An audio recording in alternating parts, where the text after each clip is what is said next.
स्थापकाय च धर्मस्य स्थापकाय च धर्मस्य सर्वधर्मस्वरूपिणे सर्वधर्मस्वरूपिणे अवतारवरिष्ठाय अवतारवरिष्ठाय रामकृष्णाय ते नमः। रामकृष्णाय ते नमः।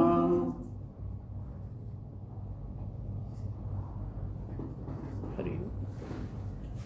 ज्या दोन मोठ्या संतांच्यामुळं आपल्याला भगवद्गीतेमध्ये ज्ञानेश्वरीमध्ये जे काही वर्णन सांगितलेलं आहे ते कपोलकल्पित न वाटता सत्य आहे याचा प्रत्यय आणून देणारे अवतार पुरुष, त्यापैकी ठाकूर एक, ठाकूरांचे प्रतिभावंत शिष्य विवेकानंद दुसरे.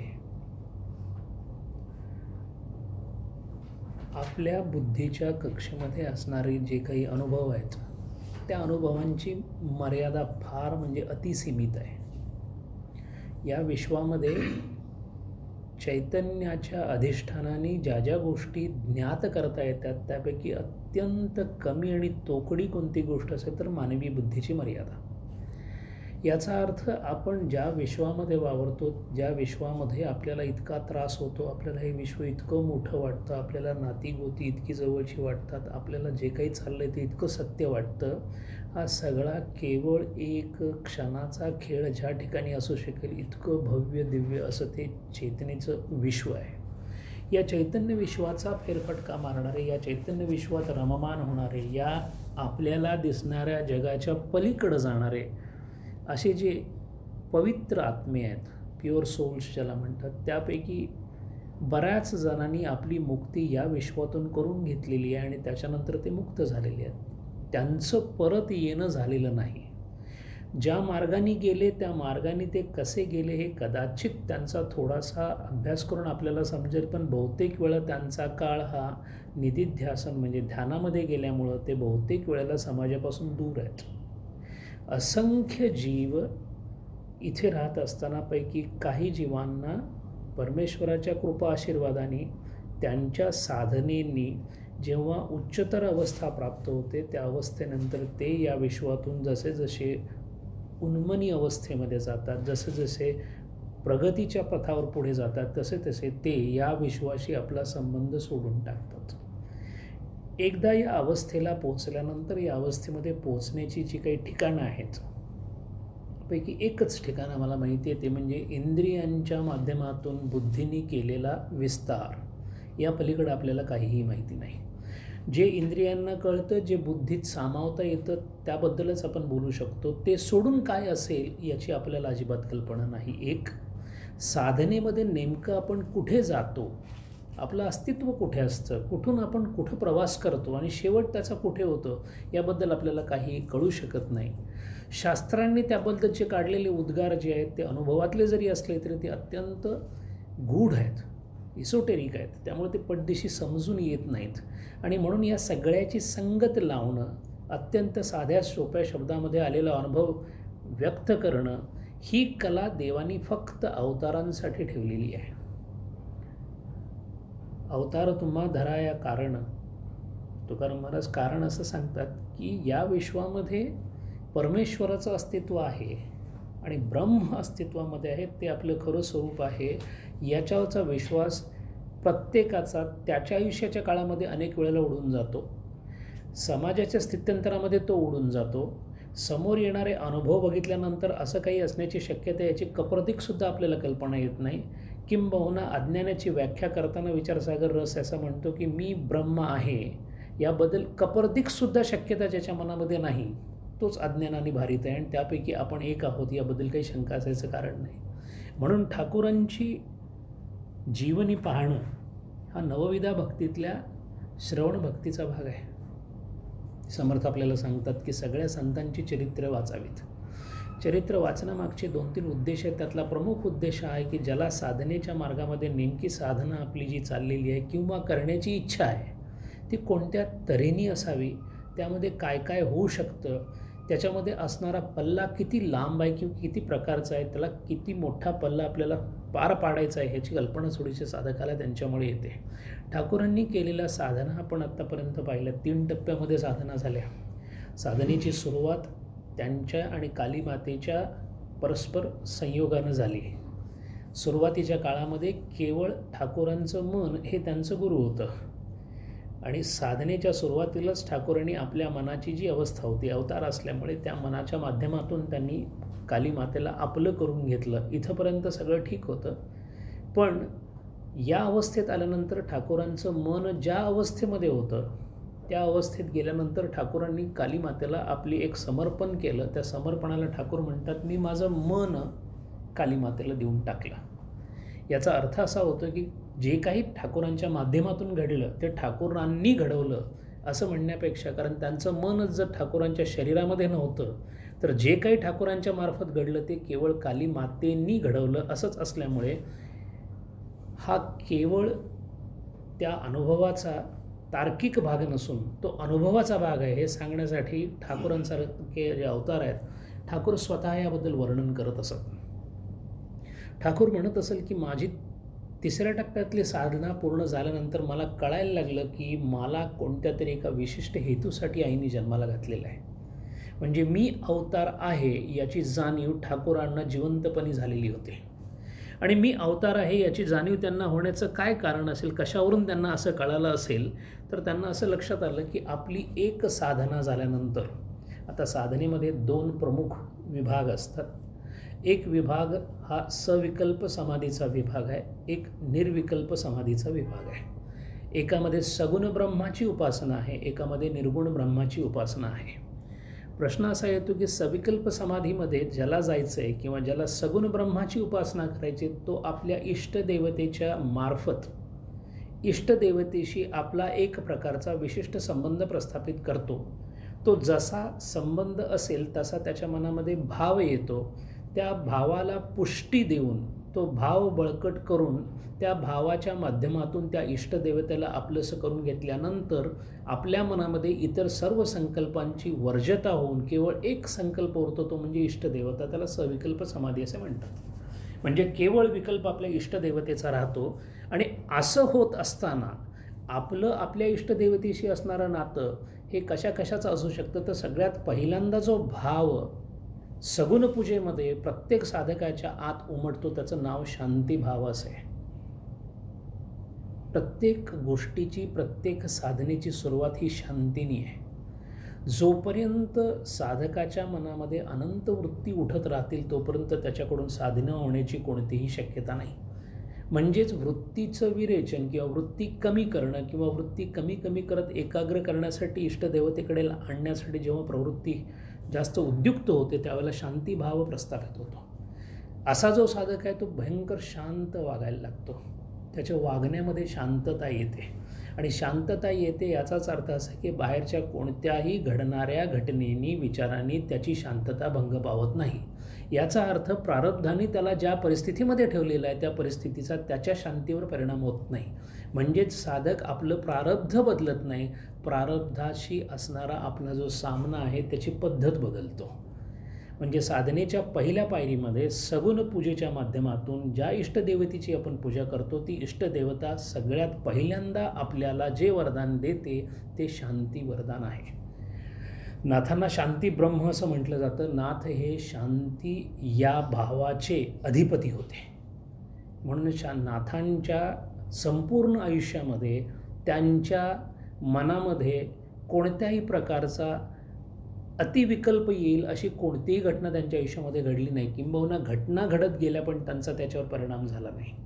आपल्या स्वतःच्या लाडक्या मुलीचा नवरा म्हणजे आपला जावई वेश्यागमन करत असल्याचं लक्षात आल्यानंतर सुद्धा नाथ शांत होते. त्याच बाईला जाऊन जेव्हा तिच्याशी बोलून आल्यानंतर आपल्या लीला नावाच्या मुलीला थोडंसं बरं वाटावं म्हणून त्या वेश्येशी बोलणं करून आल्यानंतर ती वेश्या जेव्हा त्यांच्या कीर्तनाला हजर राहिली, नंतर त्यांची भक्त झाली. पण या सगळ्या प्रकरणामध्ये मुलीला असा नवरा मिळाला, माझा जावई असा आहे, मला तिच्याकडं जावं लागलं, ती माझ्या कीर्तनाला येते. या 4ही घटनांनी नाथांच्या शांतीवर कोणताही परिणाम झालेला नव्हता. म्हणून शांती हा पहिला इष्टदेवतेशी असणारा संकल्पसहित साधनेचा पहिला टप्पा आहे. आणि शांतीनंतर मग इष्टदेवतेशी आपण कोणत्या प्रकारचं नातं ठेवावं, त्याप्रमाणे सगळ्यात पहिल्यांदा दास्यभक्ती, त्याच्यानंतर सख्यभक्ती, त्याच्याहून अवघड किंवा थोडीशी वेगळी अशी वात्सल्य भक्ती, आणि सगळ्यात अवघड जर कोणती असेल तरी मधुरा भक्ती समजली जाते.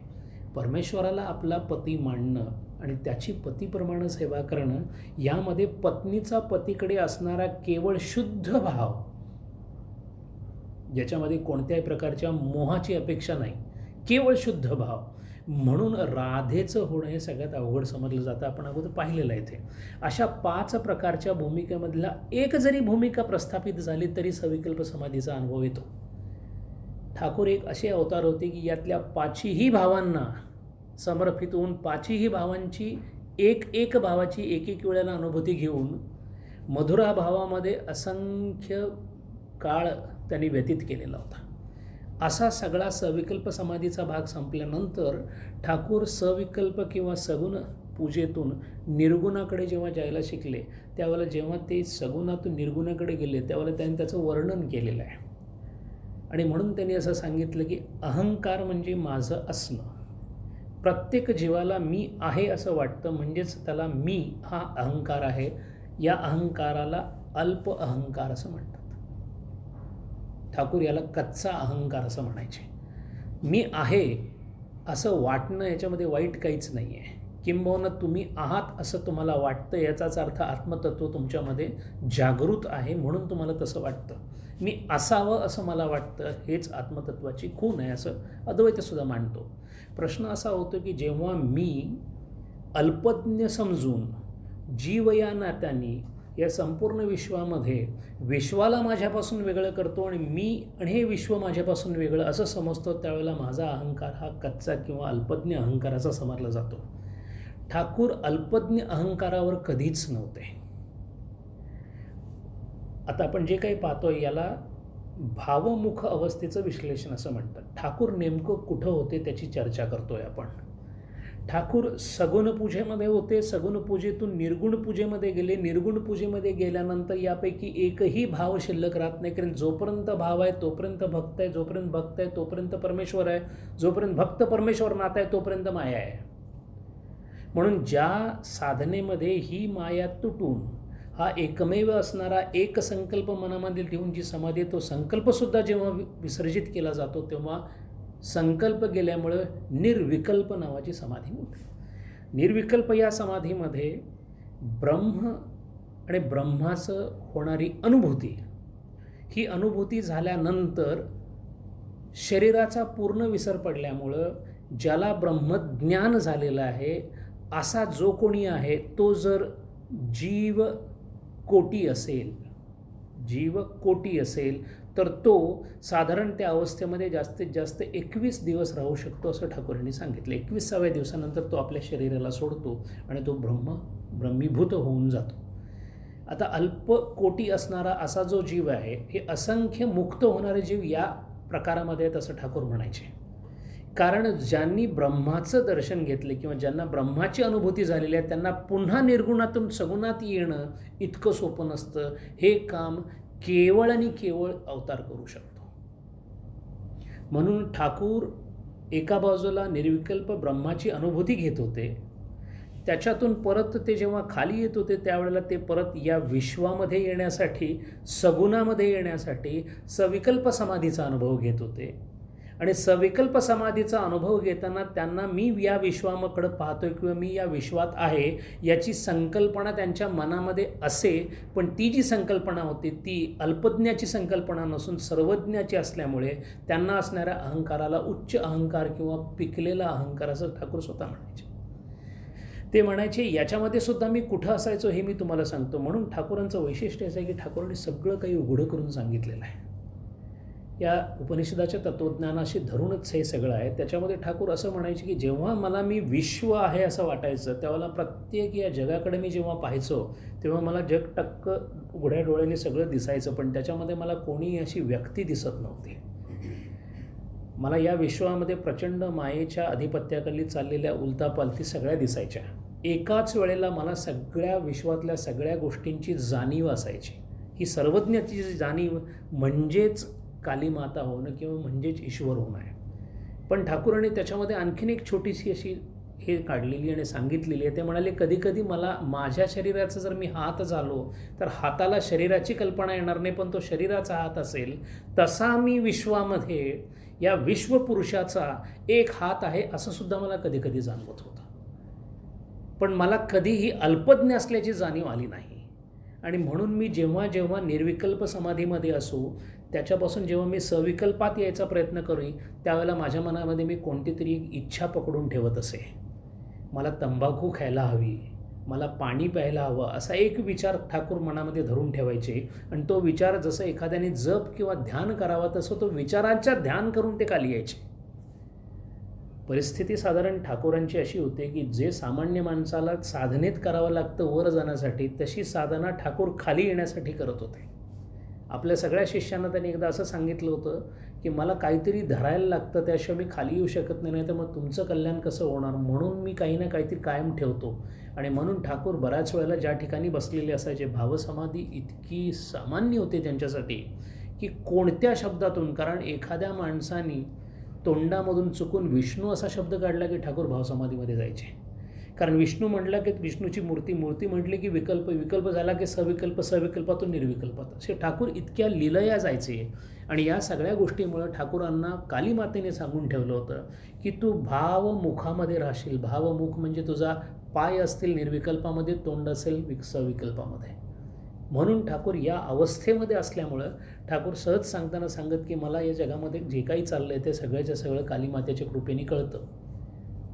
त्यांना कधीही कोणत्याही पुरुषाशी बोलताना, कुठल्याही स्त्रीशी बोलताना, कोणाशीही बोलताना हिच्या मनामध्ये काय चाललं आहे, एकाच वेळेला अनेक माणसं बसलेली असतानासुद्धा त्यांना कोण कुठे काय करतो याची पूर्ण कल्पना अगोदरच आलेली असायची.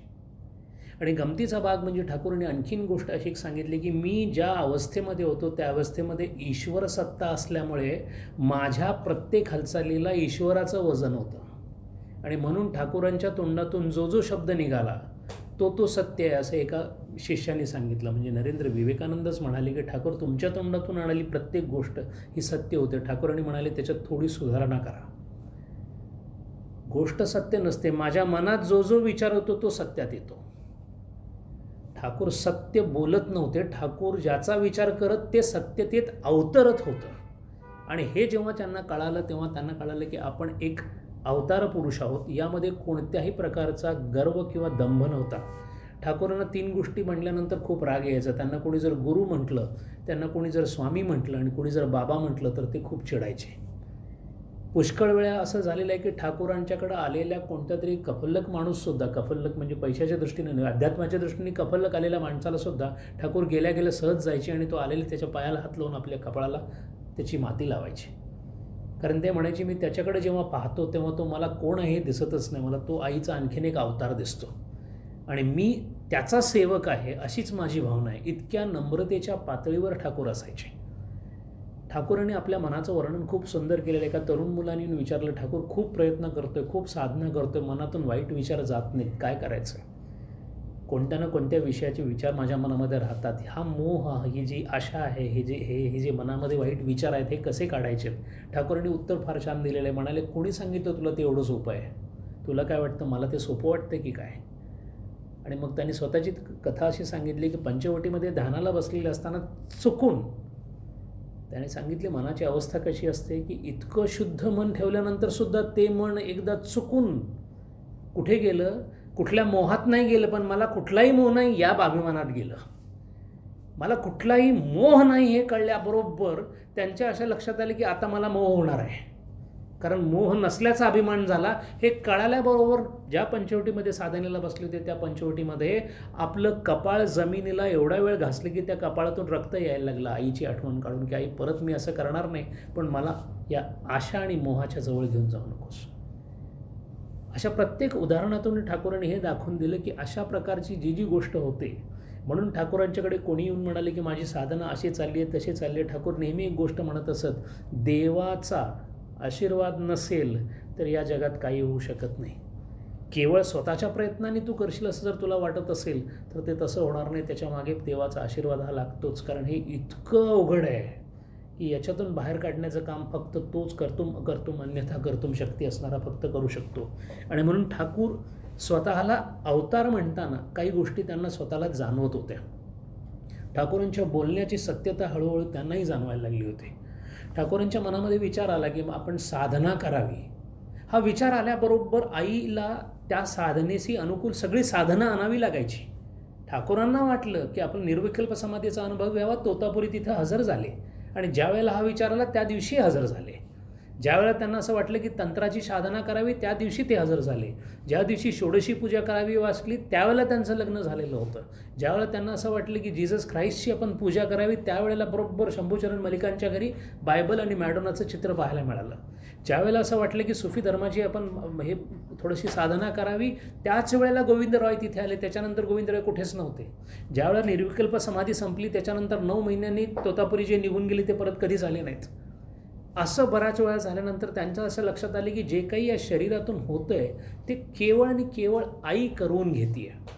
हा आत्मविश्वास एवढा दांडगा होता की जेव्हा कॅन्सर झाला तेव्हा त्यांच्याकडं तर्कतीर्थ एक न्यायशास्त्र प्रवीण असणारे एक पंडित आले होते. त्यांनी ते स्वतः खूप मोठे अधिकारी होते. त्यांनी सांगितलं ठाकूरांना, ठाकूर एवढी आई जवळ आहे, एवढं मागून घ्या ना की हे काय, हे जे काय दिला कॅन्सर हा बरं करणं काय तिला शक्य नाही आहे, कारण ती सगळंच करते आहे. तर दिवशी ठाकूर त्यांना म्हणाले, तुम्हाला हे सांगताना लाज वगैरे काही वाटत नाही? हे सांगायचं म्हणजे त्याचा विचार मनात यायला पाहिजे. विचार यायला पाहिजे म्हणजे त्याच्यासाठी मन असलं पाहिजे. आणि मन मी सगळं आईला देऊन टाकलेलं आहे. मी कोणत्या तोंडाने तिला सांगू माझं मन मला परत दे म्हणून? मग मी मागणार तिला तिच्याकडे. हे माझ्याच्याने होणार नाही. तुम्हाला मला विचारताना लाज वाटत नसेल, मला आईला विचारताना किती लाज वाटेल? या अवस्थेमध्ये ठाकूर राहत होते. ठाकूरांना भविष्याचं सगळं कळत होतं, याच्याबद्दल काहीच वाद नव्हता. पण ते असं करता करता कुठल्या तरी अवस्थेमध्ये त्यांच्या तोंडून एखादं वाक्य गेलं तर ते तसंच्या तसं खरं व्हायचं. गोष्ट अशी होती, ठाकूरांना नेहमी जेवण हे शारदा माता करून वाढायच्या. जेवणाच्या पावित्र्याबद्दल आणि व्यक्तीच्या पावित्र्याबद्दल त्यांचं शरीर फार हळवं होतं. ठाकूरांना कोणत्याही वस्त्राचा स्पर्श जरी झाला तरी त्यांची बोटं वाकडी व्हायची. म्हणून ठाकूरांचा बिछाना, ठाकूरांचं स्पिटून म्हणजे ज्याच्यामध्ये थुंकायचे, नंतर कॅन्सर झाल्यामुळे गळ्यातून बरंचसं काही बाहेर यायचं, ते थुंकायला लागायचं. ते भांडंसुद्धा धुवायलासुद्धा जरी कोणी घेऊन गेलं जो शुद्ध माणूस नाही आहे तरी त्यात थुंकल्यामुळे त्रास व्हायचा. म्हणून बहुतेक वेळेला त्यांचं जेवण हे फक्त त्यांच्या पतिव्रता शारदा मातेंनी बनवलेलं आहे. शारदा माता ज्या ठिकाणी राहत होत्या ते ठिकाण जर आपण बघून आलो तर असं लक्षात येईल की एखाद्या बाईला 5-5.5 पटीच्या बाईलासुद्धा उभारता येणार नाही अशी ती तिरकी जागा होती, अंधारी जागा होती. पण आपल्या नखसुद्धा दुसऱ्याला बाहेर दृष्टीस न पडता शारदा मातेने शेवटपर्यंत ठाकूरांची सेवा केली. ज्यांची स्वतःची पातळी, ठाकूरांनी असं सांगितलं होतं की कोणाशीही भांडलं तरी चालेल पण शारदा मातेंशी वाद करू नये, जगत जननी आहे असं त्यांचं मत होतं. अशा या शारदा माता कधीही न चुकता जोपर्यंत ठाकूरांच्या बरोबर होत्या त्यावेळेला त्यांचं जेवण करून त्यांच्यापर्यंत पोचून यायच्या. त्याच्यामध्ये असं झालं एकदा ठाकूरांच्या घरी 2 स्त्रिया त्यांच्या नात्यातल्या ओळखीतल्या जेव्हा यायला लागल्या, थोड्या वृद्ध होत्या त्यातली एक गोलाप मा म्हणून होत्या. या गोलापमा ज्या होत्या, मा म्हणजे आई, गोलाप त्यांचं नाव होतं, गोलापमा होत्या, त्या भयंकर भक्तीने भरलेल्या होत्या, भारलेल्या होत्या. त्यामुळे ठाकूरांची त्यांच्यावर मर्जी होती. आणि योगीन मा म्हणून एक दुसऱ्या होत्या, त्यांचं नावच ठाकूरांनी योगीन मा ठेवलं होतं कारण त्या योगीच होत्या. या दोघी नेहमी तिच्याबरोबर शारदा मातेंच्याबरोबर आणि शारदा मातेला शिकवण्यासाठी किंवा शिकण्यासाठी ते सांगायचे की तू जे काही विचारायचं ते गोलापमाला विचार. पण गमतीचा भाग असा होता, एकदा ह्या स्वतःच गोलापमा ठाकूरांच्यासाठी भात बनवायला त्यांनी घेतला, कारण शारदा माता त्यावेळेला तिथे नव्हत्या. भात बनवायला घेतला, थोड्या वृद्धही होत्या, त्यांना कळालं नाही भात कच्चा राहिला. असं म्हटल्यानंतर जसा भात वाढला, ठाकूर भात खाता खाता म्हणाले, अरे इतका कच्चा भात ठेवला आहे, आता मला परत असा भात खाताच येणार नाही. तोंडातून फक्त शब्द एवढा गेला की मी भात खाऊ शकणार नाही. पण तोंडातून गेलेला शब्द खरं होणं आणि सत्य होणं असं असल्यामुळे त्याच्यानंतर ठाकूरांना बरोबर त्याच दिवसानंतर त्यांना केवळ भाताची पेज खाऊन राहावं लागलं. जेव्हा हे असं अन्न आणून द्यायला लागलं त्यावेळेला शारदा माता आल्या आणि म्हणाल्या, काल तुम्ही मला रागवलात आणि गंमत अशी झाली होती की एकदा जेवण बनवलं शारदा मातेने, फक्त दिलं एका मारवाडी बाईच्या हातातनं तिथंपर्यंत पोचवायला आणि ठाकूरांना भयंकर त्रास झाला. ठाकूरांनी ते जेवण घेतलंच नाही. पाहिल्या त्यांच्या लक्षात आली की याला स्पर्श झालेला आहे. म्हणून त्यांनी सांगितलं शारदा मातेने की इथून पुढं असं करत जाऊ नका तुम्ही. असं म्हटल्यानंतर ते शारदा माता म्हणाली की ठीक आहे, माझ्याकडून चूक झाली. त्याच वेळा तिने सहज बोलून गेले, ज्या दिवशी हे शरीर दुसऱ्या कोणाच्या हातचं अन्न खाईल त्याच्यानंतर ते 1 वर्षसुद्धा जिवंत राहणार नाही, हे लक्षात ठेवा. आणि त्याच्यानंतर ठाकूर जेव्हा कलकत्त्याला आले, कॅन्सर झाला म्हणून, तेव्हा त्यांना बाकीच्या ठिकाणचं अन्न, बाकीच्या ठिकाणी म्हणजे बाकीच्यांनी बनवलेलं अन्न खायची पाळी आली आणि ते खरोखरच त्याच्यानंतर ते गेले. अशा तोंडातून प्रत्येक येणाऱ्या वस्तूला, एकदा तर गंमत अशी झाली, ठाकूरांना खूप पोटात दुखण्याचा त्रास होत होता. मग त्या काळी अफू घ्यायचे पोटात दुखलं की. आणि हे शंभूचरण मलिक म्हणून जे होते, ज्यांच्या बागेमध्ये फिरायला जायचे ठाकूर, त्यांची स्वतःची एक छोटी डिस्पेन्सरी होती धर्मार्थ काढलेली. तिथे ते ओपीएम होतं आणि त्यांनी शंभूचरण काय केले की शंभू मला थोडं ओपीएम लागेल, ते अफू जर मिळाली तर थोडं माझं पोटात दुखतं. ते हो म्हणाले. पुढे हेही विसरून गेले, तेही विसरून गेले. एक दिवस ठाकूरांना आठवलं की आपण त्याला सांगितलं होतं की अफू दे म्हणून. वाक्य असं होतं की शंभू मला तुझ्या दवाखान्यातलं अफू तू दे, असं वाक्य होतं ते, जे त्यांचं बोलणं जे झालं होतं ते. मी हे वाक्य का सांगतो त्याचं कारण लक्षात येईल तुमच्या. जेव्हा नंतर ठाकूर अफीम आणायला गेले त्यावेळेला असं लक्षात आलं की शंभूचरण झोपलेले आहेत. म्हटल्यानंतर ते डिस्पेन्सरीमध्ये आले. तिथं बघितलं तर तो फार्मसीचा जो मेन माणूस होता तोही गेला होता. त्यामुळं त्याला बोलवून आणल्यानंतर त्यांनी ते अफीम काढले आणि दिलं ठाकूरांच्याकडे. ठाकूरांनी हातामध्ये अफीमची गोळी घेतली आणि तिथून निघाले. शंभूचरण झोपलेत म्हणून बाहेर निघाले. तर बाहेर निघाल्याबरोबर ठाकूरांना असं लक्षात आलं की आपल्याला चालता येत नाही आहे. दक्षिणेश्वरचा कालीमातेचं, आणि ते होतं असं अगदी जवळजवळ, म्हणजे इकडून बाहेर पडलं आणि तिकडे मंदिरात शिरलं इतकीशीच जागामध्ये होती. पण ठाकूरांना मंदिरच सापडेना. ठाकूर परत आले आणि त्यांच्या लक्षात आले की आपल्याला बहुतेक काहीतरी बरं वाटत नाही, काही कळत नाही, म्हणून परत आले. परत प्रयत्न केला. असं 5-6 वेळा झाल्यानंतर लगेच ठाकूरांच्या लक्षात आलं की आपण वाक्य बोललो होतो की मी त्याच्याकडून घेतो. किती सत्यता असते संतांच्या शब्दांमध्ये हे सांगण्यासाठी हे उदाहरण आहे. ठाकूर तिथून परत गेले, फार्मसीमध्ये गेले. कोणी नव्हतं तोपर्यंत तो फार्मसिस्ट गेला होता. तिथूनच ठाकूर जोराने ओढले, मी तुमची अफीम परत दिली म्हणाले आणि खिडकीतून फेकून दिली ती. आणि त्याच्यानंतर व्यवस्थित चालत आपल्या दक्षिणेश्वरला आले. म्हणजे त्यांच्या तोंडातून येणारा प्रत्येक शब्द कालीमातेला तशाच्या तसा अवतरित करायला लागत असे. इतकं ते होतं की ठाकूरांच्या आईचं निधन झालं. 85 वर्षाची बाई होती त्या काळामध्ये. 85 वर्ष जगणं चंद्रमणी देवी. आणि त्यांची आई थोडीशी होती, ती म्हातारपणामध्ये थोडीशी जरा वेगळी वागायची म्हातारपणामुळे. तिथे एक आलम बाजार म्हणून एक छोटीशी गोदी होती. त्या गोदीमध्ये नेहमी भोंगा व्हायचा, कामगारांना बोलवायचा. या चंद्रमणी देवींचं मात्र निश्चित मत होतं की हा भोंगा नसून वैकुंठामध्ये शंख वाजवला जातो. त्यामुळे त्या रोज हा शंख ऐकल्याशिवाय जेवत नसायचे. त्यामुळे रविवारी त्यांना जेवायला मिळायचं नाही, कारण रविवारी तिकडे सुट्टी असायची गोदीमध्ये. हे किती जरी लोकांनी सांगितलं तरी त्यांना पटायचं नाही. अशा या चंद्रमणी देवी, जेव्हा त्यांचं निधन झालं त्या निधनाच्या वेळेला ठाकूरांनी त्यांच्या पायाची व्यवस्थित पूजा वगैरे केली. आणि जेव्हा निधन झालं त्याच्यानंतर आता तर्पण करण्याचा अधिकार संन्यासाला नाही. तोतापुरींनी त्यांना संन्यासाची दीक्षा दिली होती. त्यामुळे आता काय करायचं म्हणून आपल्या पुतण्याला सांगितलं, रामलाल नावाच्या भावाच्या मुलाला, की तू तर्पण विधी कर म्हणून.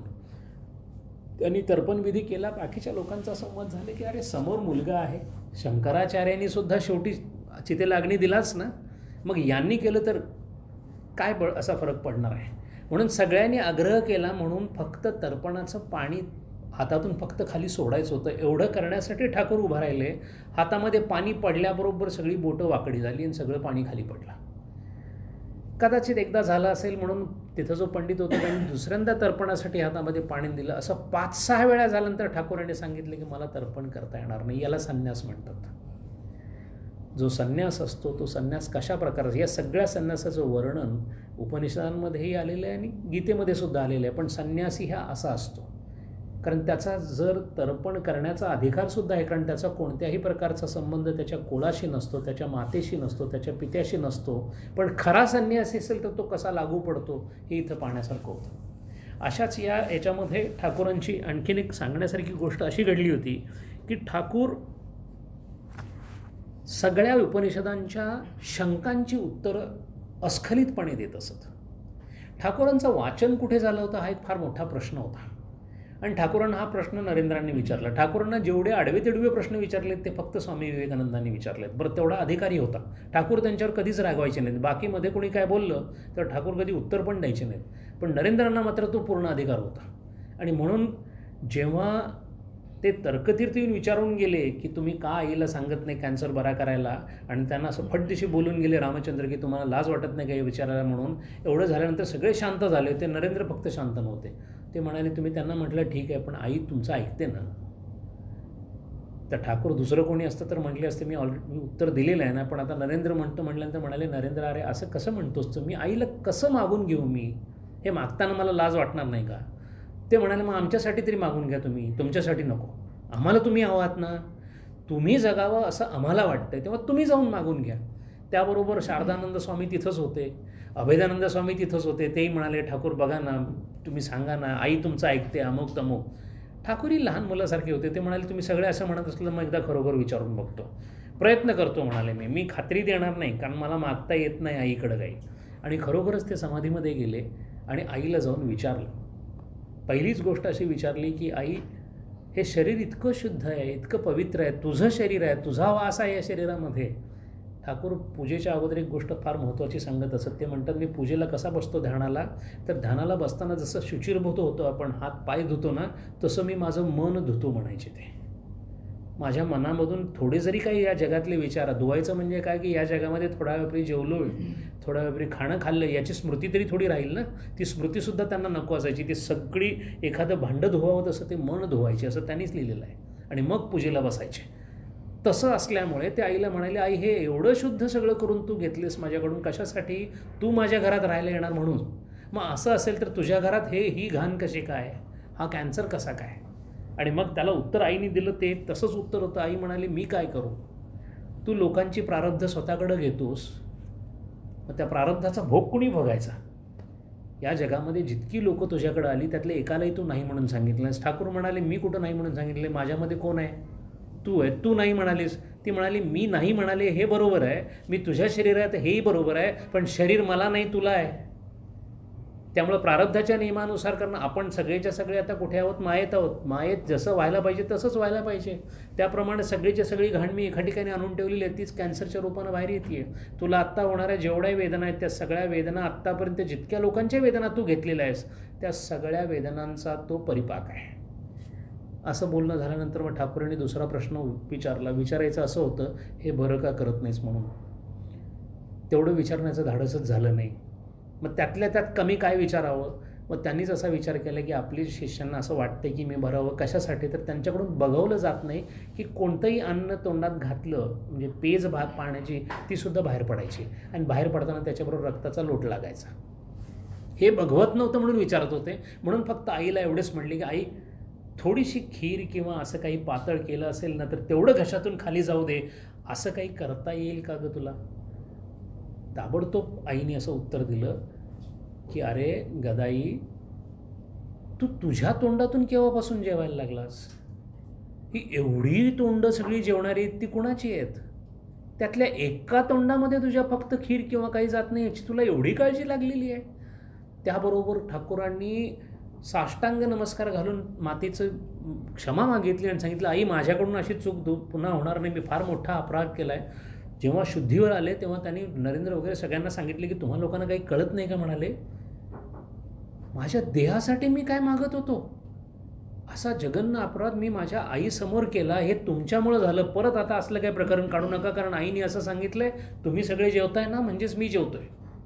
विश्वतोमुख झाल्याची संभावना किती मोठी आहे. एकाच वेळेला त्यांना एक व्यक्ती म्हणून राहायला लागायचं, एकाच वेळेला त्यांना देव म्हणून. देव आणि व्यक्ती एकत्र येणं किती अवघड आहे आपल्याला कळतं.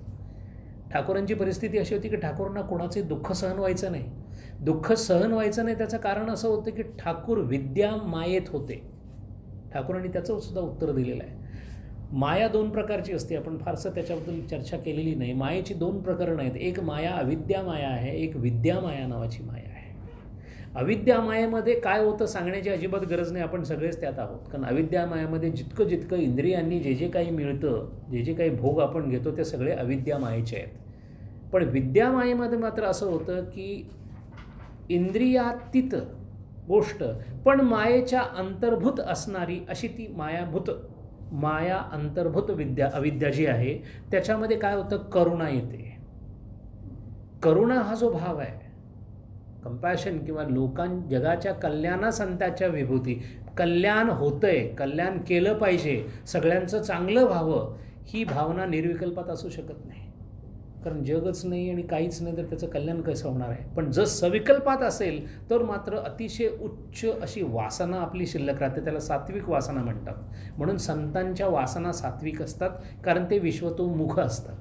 म्हणून ठाकूर जेव्हा या विद्यामायेमध्ये असायचे त्यावेळेला मात्र त्यांना असं लक्षात यायचं की समोर आलेला कोण आला आहे, कारण ते विद्यामायेत असायचे. विद्यामायेकडे दुसरं काय नाहीच आहे. हा वेगळा, मी वेगळा असेल तर मला त्याचं दुःख मी घ्यावं असं मला नाही वाटत, कारण मी वेगळा आहे. पण मी एकच आहे असं वाटल्यानंतर विद्यामायेमध्ये त्यांच्याकडे जे जे येतील त्या सगळ्यांकडे बघून ठाकूरांना वाटायचं, अरे याला दुःख आहे, अरे याला दुःख आहे, आणि त्याचं दुःख आणि माझं दुःख काही वेगळं नाही. म्हणून एखाद्या देवाकडे आपण म्हणतो की माझं दुःख तू घे, तसं ते घेत असत.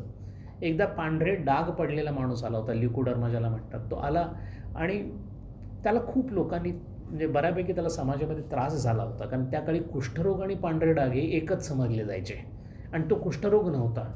आणि जी काय त्याची अडचण असेल त्या अडचणीमुळे तो भयंकर त्रासलेला होता. आणि अशा अवस्थेमध्ये ठाकूरांकडे आला आणि म्हणाला, ठाकूर याचं काहीतरी करा ना तुम्ही. एका बाजूला प्रारब्ध दिसत होतं, एका बाजूला तो कोण आहे हे दिसत होतं, एका बाजूला कालिमा आतल्या बाजूनी काहीतरी सांगत होती. पण शेवटी विद्यामायेमध्ये असल्यामुळं, करुणाही त्यांच्याकडे असल्यामुळे त्यांनी त्याच्या फक्त हातावरून हात फिरवला, अंगावरून हात फिरवला. त्याचे कोड बरे झाले. पण त्याच्यानंतर डाव्या हाताला ज्या वेदना झाल्या ठाकूरांच्या, 6 महिने ठाकूर या डाव्या हातांच्या वेदना, आणि त्याचं वर्णन करताना त्यांनी असं सांगितलं की प्रत्येक 2-2 इंचावर चांगला फुललेला कोळसा गरम झालेला ठेवावा, तसं म्हणाले भासतंय मला, पण त्याला काही इलाज नाही. अशा प्रकारे ठाकूर सगळ्यांची प्रारब्धसुद्धा आपल्याकडे घेत असत. ठाकूर एकाच वेळेला कोणत्या कोणत्या अवस्थेमधून जात असत. ठाकूर म्हणत असत की वरून खाली येणं फार अवघड आहे, खालून वर जाणं फार सोपं आहे वरून खाली येण्यापेक्षा. म्हणून निर्विकल्प समाधीपर्यंत पोचणं ही साधनेची अत्युच्च अवस्था आहे. पण या साधनेमध्ये पोचताना जे टप्पे लागतात त्या टप्प्यानुसार सगळंच खरं आहे. कारण खूप मोठा वाद झाला, वाद करणारे पंडित आले आणि पंडितांनी विचारलं, ठाकूर एकदा काय ते फायनल सांगून टाका, द्वैत खरं, विशिष्ट अद्वैत खरं की अद्वैत खरं? आणि ठाकूरांनी फार छान उत्तर दिलेलं आहे, विचार करण्यासारखं उत्तर आहे. ते म्हणाले, माणसाच्या साधनेच्या प्रगतीनुसार त्या पातळ्या आहेत. आपण द्वैतातूनच सुरुवात करावी, कारण जोपर्यंत द्वैतातून सुरुवात करत नाही तोपर्यंत आपल्याला पुढं जाता येत नाही. म्हणून एकाच वेळेला या जगामध्ये परमेश्वर वेगळा आहे, मी वेगळा आहे आणि प्रत्येक जीव वेगळा आहे असं समजूनच सुरुवात करावी. कारण हे वेगळेपण इतकं दृढ झालेलं आहे, या दृढ झालेल्या वेगळेपणामुळेच माझ्या इंद्रियामधून इतके विकार घडलेले आहेत. ते सगळे विकार संपवावेत, सगळे वेगळे आहेत असं समजायला हरकत नाही. पण मी आणि परमेश्वर याच्यातलं माझं नातं जे आहे ते केवळ भक्त आणि देव असं आहे, आणि मी कधीही देव होऊ शकत नाही अशीच संभावना ठेवत प्रत्येकजण पुढं जात असतो. तो अधिकारी असतो, मी अधिकृत असतो, अशीच भावना ठेवली की द्वैताची चालना मिळाली असं म्हणायला हरकत नाही. द्वैताच्या चालनेतूनच पुढं जायचं. त्याच्यानंतर विशिष्ट अद्वैतामध्ये आपण पोचतो. विशिष्ट अद्वैतामध्ये ब्रह्माचं अस्तित्व मान्य केलेलं आहे, पण ब्रह्माच्या अस्तित्वाबरोबरच ब्रह्माचा आविष्कार मान्य केला गेलेला आहे. हे जग मायावी आहे, याच्याऐवजी हे जग मायावी नसून हे जग ब्रह्माचीच अनुपत्ती आहे. अशा पद्धतीने प्रत्येक गोष्टीकडे पाहिलं तरी फारसं काही बिघडणार नाही असं ज्या वेळेला वाटतं, आणि मग प्रत्येक जीव वेगळा आहे म्हणण्यापेक्षा प्रत्येक जीव हे ब्रह्माचाच आविष्कार आहे असं समजायला गेलं की एक पातळी पुढं गेली असं समजावं. असं ठाकूर म्हणत की विशिष्ट अद्वैताला तुम्ही पोचाल, रामानुज तिथं होते. आणि असं करता करता जेव्हा आपण आपल्या इष्टदेवतेला कोणत्याही बाजूला असणाऱ्या, म्हणून वैष्णवांचं महत्त्वाचं जे चिन्ह आहे, खूण आहे वैष्णवांची, ती कोणती, जगात कोणाचा मत्सर करायचा नाही, कोणाही जीवाचा न घडो मत्सर असं जे तुकाराम म्हणतात. त्याचं कारणच असं की सगळे जीव आहेत असं मानायचं, सगळे त्याचाच अर्थ असं मानायचं, कोणाचाही तिरस्कार करायचा नाही. तो वैष्णव होतो. तो वैष्णव झाला की सगळे समान असल्यामुळं तिरस्कार करण्यासारखे नसल्यामुळं मग आपली परमेश्वराच्याकडं पोहोचण्याची जी पातळी ती हळूहळू वाढायला लागते आणि मग तो आपल्या इष्टदेवतेला आपल्या कवेत घेण्याचा प्रयत्न करतो, इष्टदेवतेशी एक नातं करण्याचा प्रयत्न करतो आणि मग तो सगुण पूजेमध्ये विशिष्टाद्वैताच्या आधाराने पुढे पुढे सरकतो. जेव्हा विशिष्टाद्वैताची परिपक्व अवस्था येते तेव्हा ज्या कालीला ठाकूर म्हणत, ज्या कालीला मी मनामध्ये घेतल्यानंतर माझ्या मनामध्ये मला दुसरं काहीच आणता येत नव्हतं, त्या कालीला मी असंग नावाच्या शस्त्राने अनेक तुकड्यांमध्ये विभाजित केलं आणि एक एक तुकडा बाजूला काढून टाकला आणि मग जे उरलं राहिलं शिल्लक राहिलं ते निर्विकल्प होतं. अशा प्रकारे ठाकूरांनी या 3 वेगळ्या वेगळ्या साधनांची पातळीसुद्धा सांगून दिलेली आहे. ठाकूर पुढे ठाकूरांची अवस्था कशा प्रकारची होती हे पाहण्यासाठी पहिल्यांदा वैष्णव लोक त्यांच्याकडे आले. त्यापैकी त्या काळामध्ये बंगालमध्ये आणि आसाममध्ये, त्रिपुरा वगैरे या भागामध्ये वैष्णवांचा जोर होताच. पण या वैष्णवातले 3 मोठे संत जे होते ते 3च्या 3 जीवनमुक्त संत ठाकूरांना भेटण्यासाठी आले. गंमत अशी झाली होती की भैरवी ब्राह्मणींनी सांगितलं की मी तर आता इथे सभाच घडवणार आहे, तुम्ही अवतार आहात हे मला सिद्ध करायचं आहे आणि तुमची चिन्ह जी आहेत ती माझ्या तंत्रशास्त्राच्या, कारण भैरवी ब्राह्मणीचा अधिकार फार मोठा होता. म्हणजे गोपाळ कृष्णाबरोबर जिचा संवाद होत असे इतक्या अधिकाराची ती बाई होती. त्यामुळे तिने सांगितलं होतं की गौरांगाच्या अंगामध्ये असणाऱ्या जितक्या खुणा वैष्णवांच्या ग्रंथामध्ये आहेत ना त्या सगळ्या ठाकूरांच्या अंगामध्ये आहेत. म्हणजे यांना आत्ता हे रासभारित आहेत असंच त्यांचं म्हणणं होतं. पण हे बाकी लोकांना पटावं आणि सगळ्यांना कळावं की हे अवतार आहेत म्हणून तिनेच सांगितलं. ठाकूर फक्त हसून हो म्हणाले.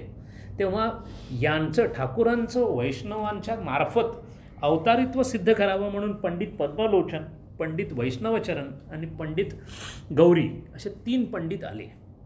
पैकी गंमत अशी होती की या पंडितांनी एकत्र यायचं ती खूप मोठी, त्यावेळेला काय घडलं नेमकं, कसं घडलं हे सगळं आपण डिटेलमध्ये नंतर बघणार आहोत. पण यापैकी जे सांगण्याची फक्त कारण असं आहे की या तिघांचा अधिकार किती मोठा होता हे पाहण्यासारखं आहे. यापैकी पंडित गौरी जे होते ते साधनेमध्ये इतके पुढे गेलेले होते की ते स्वतः होम करायचे. पण त्यांची होम करण्याची पद्धत फार विचित्र होती. ते पूजा झाल्यानंतर ते होमाला बसायचे आणि होमासाठी आणलेली जी सामुग्री असायची त्या सगळी सामुग्री पहिल्यांदा खाली लावून घ्यायचे ते. आणि होम कधीही ते जमिनीवर करायचे नाहीत. होम करण्यासाठी तो आपला डावा हात ते पुढं करायचे आणि डाव्या हाताच्या इतक्या भागावर 40 किलो लाकूड लावून घ्यायचे ते. 40 किलो लाकूड या हातावर लावल्यानंतर आपल्या उजव्या हाताने तो होम पेटवून त्याच्यामध्ये समिधा उजव्या हाताने टाकायची. हा संपूर्ण प्रकार 1 तास चाललेला असायचा. 1 तासपर्यंत तो हात असा असायचा आणि त्यांना कुठेही भाजल्याचं कधी जाणवलं नाही. हे स्वतः रामकृष्णांनी स्वतः पाहिलेलं आहे. इतक्या अधिकाराची व्यक्ती गौरीशंकर होतं. जेव्हा हे पंडित गौरी आले तेव्हा पद्मलोचन म्हणजे त्यांच्याच पंथातले पण अधिकारी पुरुष. गंमत अशी झाली यांना आता हे खरोखर काय म्हणतो आपण गौरांग आहेत की नाहीत, यांच्यामध्ये वैष्णवांच्या खुणा आहेत की नाहीत, भावमधुरतेच्या खुणा वगैरे बघण्यासाठी ते आले होते. झालं असं की यातले पद्मलोचन जे होते ते तिकडून आले मंदिरामध्ये आणि आल्या आल्या मुख्य मंदिरातून आले आणि असे पुढे जातात तोपर्यंत ठाकूर पूजा करून तिकडून आले होते. तिकडून ठाकूर पूजा करून जेव्हा आले तेव्हा ते भावसमाधीमध्येच आले. भावसमाधीमध्ये ते चालत येत असताना पद्मलोचनांना सरळ सरळ समोर कृष्ण दिसले. त्यामुळे त्यांनी सरळ साष्टांग नमस्कारच घातला तिथे. आता आले होते वादासाठी, त्यामुळे ओळख काय, तुम्हीच पद्मलोचन काय, तुम्हीच रामकृष्ण काय, ह्यातलं काहीच झालं नाही. ते आले ते सरळ आडवेच पडले आणि त्यांनी स्पष्ट सांगितलं की मी काय तुमची परीक्षा करणार म्हणाले. माझं जे काही ज्ञान आहे ते इतकं तोकडं आहे की मी पुस्तकात सुद्धा वाचलेलं आहे ना त्याच्याहीपेक्षा तुम्ही पुढे आहात ठाकूर. ते म्हणाले ठाकूरांच्या अंगामध्ये खुणा बघणे किंवा हे बघणे म्हणजे अपमान केल्यासारखं आहे. त्याच्यानंतर पंडित गौरी जेव्हा आले ते म्हणाले की माझ्या समाजामधले वैष्णवांमधले इतके मानले जाणारे पद्मलोचन जर असं म्हणत असतील मग आता वाद कुठे करणार मी, आता इथे काय वाद असू शकत नाही. तरीही काय केलं, ठाकूरांनी विचारलं गौरीला. 2-3 दिवस राहिल्यानंतर त्यांनी ठाकूरांना तसं निरीक्षण केलेलंच होतं. मग ते म्हणाले गौरीला तुला काय वाटते, ते म्हणतात सगळे मला अवतार आहे वगैरे, असं काय आहे का याच्यामध्ये या शरीरामध्ये. तर ते म्हणाले ठाकूर असं आहे की वेद वगैरे तुम्ही जे पाहिले असतील ना या वेदांमध्ये ज्या गोष्टी सांगितलेल्या नाहीत, तुम्ही केवळ अवतार नाही आहे, तुम्ही ईश्वर आहात, कारण ईश्वरातून अवतारांचा जन्म होतो. तुम्ही अवतारांची मूळ जो ईश्वर तोच तुम्ही आहात, असं या मोठ्या मोठ्या पंडितांनी. एवढं सगळं झाल्यानंतर सुद्धा ठाकूर इतके बालकासारखे असायचे. माथुरबाबू आल्यानंतर माथुरबाबूला म्हणले, माथुरबाबू आज ते तिघंजण आले होते, तिघंही म्हणाले मी अवतार आहे. असेन का रे मी अवतार? ते ज्या अवस्थेमध्ये होते, कुठलाही प्रकारचा अहंकार कुठेही नव्हता. ठाकूरांची गंमत अशी असायची, जो कोणी त्यांच्याकडे येईल त्याचं सगळंच त्यांना माहिती असायचं. आणि म्हणून ठाकूर स्त्रिया त्यांना भेटायला आल्या की ठाकूर त्यांच्याशी इतके मनमोकळेपणानं वागायचे आणि स्त्रिया त्यांच्याशी मनमोकळेपणानं वागायच्या. त्या काळामध्ये स्त्रियांना खूप अडचणी होत्या बाहेर येण्यासाठी. एकतर घरामध्ये सुद्धा पडदा वगैरे होताच होता. तरुण बायका तर घरातून बाहेर पडलेल्याच नसायच्या. केवळ विधवा किंवा 50-60 वर्षानंतर थोडंसं बाहेर पडायला मिळायचं. ते सुद्धा ज्या ठिकाणी, ज्या घरातली बाई दर्शनाला जर गेली ठाकूरांच्या, तर तिथे पुरुष बसलेला असता कामा नये. असं सगळं असूनसुद्धा ठाकूर आलेल्या स्त्रीला मात्र, अगदी घरंदाज स्त्री जरी असेल तरी तिची ही भीती मोडावी म्हणून तिला सांगायचे, हे जरा जाऊन वाण्याच्या दुकानातनं हे घेऊन ये, पूजा करायची. केवळ ठाकूरांनी सांगितलं म्हणून या बायका जिथं सांगतील, जे ठाकूर सांगतील ते काम करत असायच्या.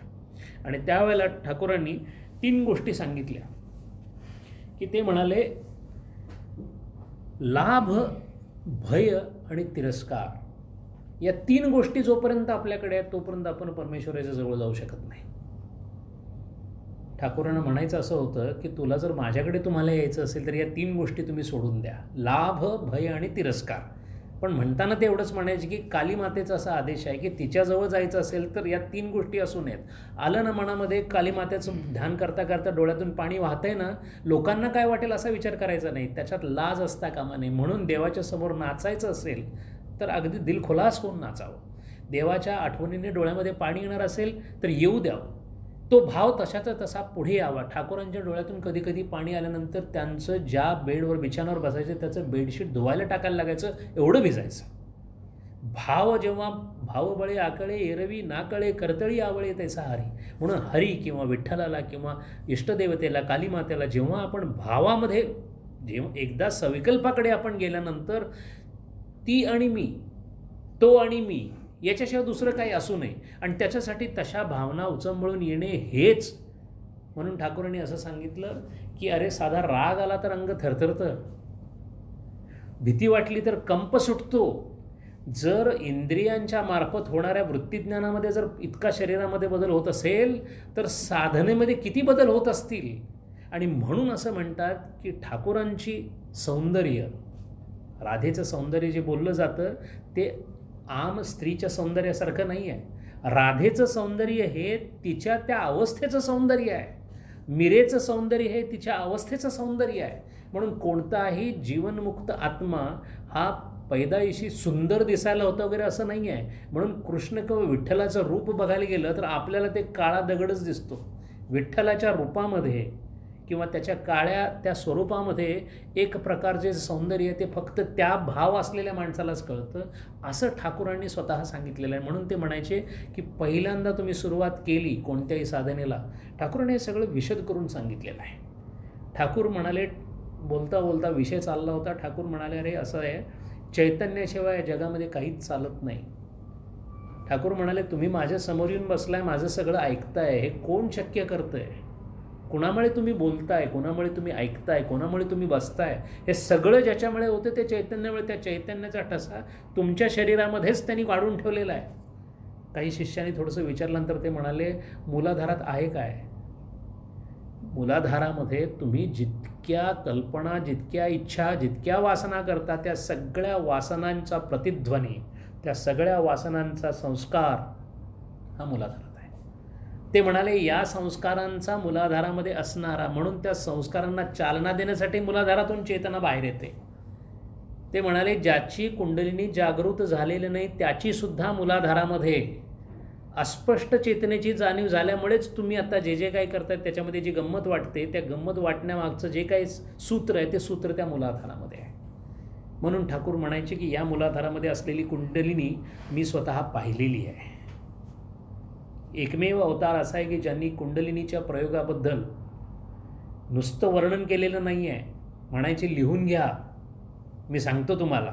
आणि असं एखाद्याने आपलं चित्र काढावं ना, तसं स्वतः सांगायची की आता पहा मी माझी कुंडलिनी जागृत करणार आहे असं म्हणून ठाकूर बसलेले असायचे आणि म्हणायचे लिहून घ्या बरं का, इथं आत्ता जे आहे. आणि म्हणून जे कुंडलिनीचं वर्णन आपल्याला मिळतं ते वर्णन आत्तापर्यंत आपण केवळ वर्णन म्हणून वाचलेलं आहे. ठाकूराने ते वर्णन पाहून केलेलं आहे.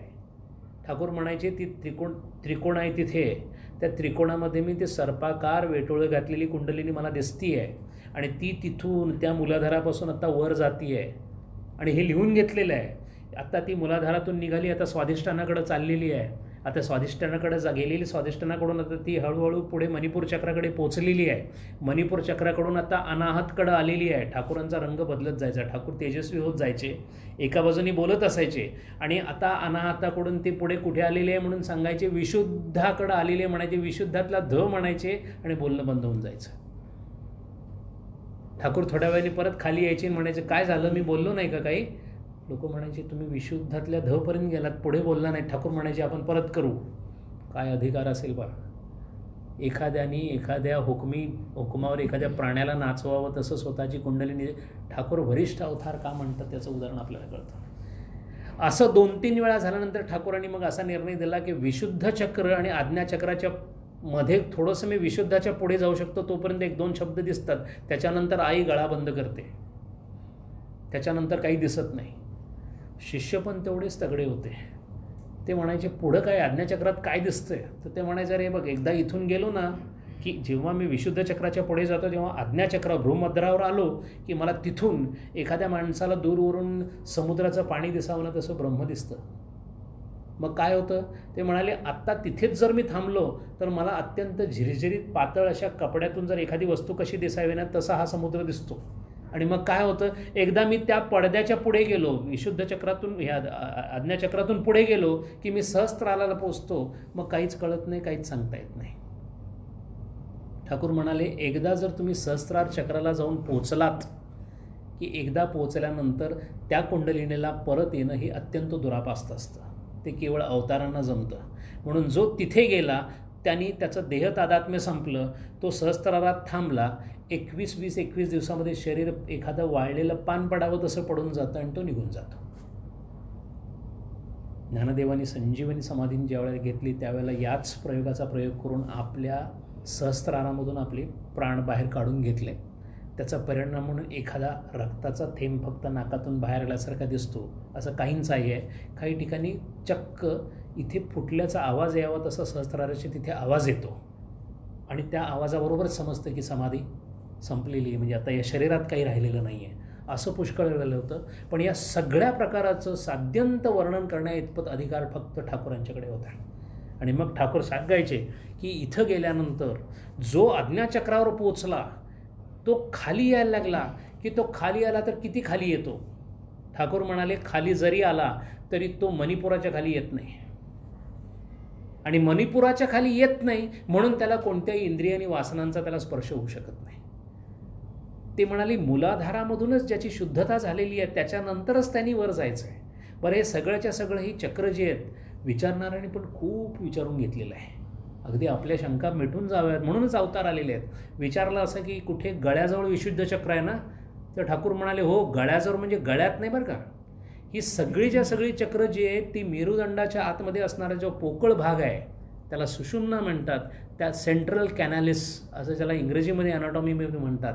आपल्या मणक्याच्या आतमध्ये असणारा जो मज्जारज्जू आहे त्या मज्जारज्जूच्या मध्ये असणारी जी पोकळ भाग आहे त्या भागामधून ही सुषुम्ना जाते. ही जाताना इतक्या चक्रातून जाते.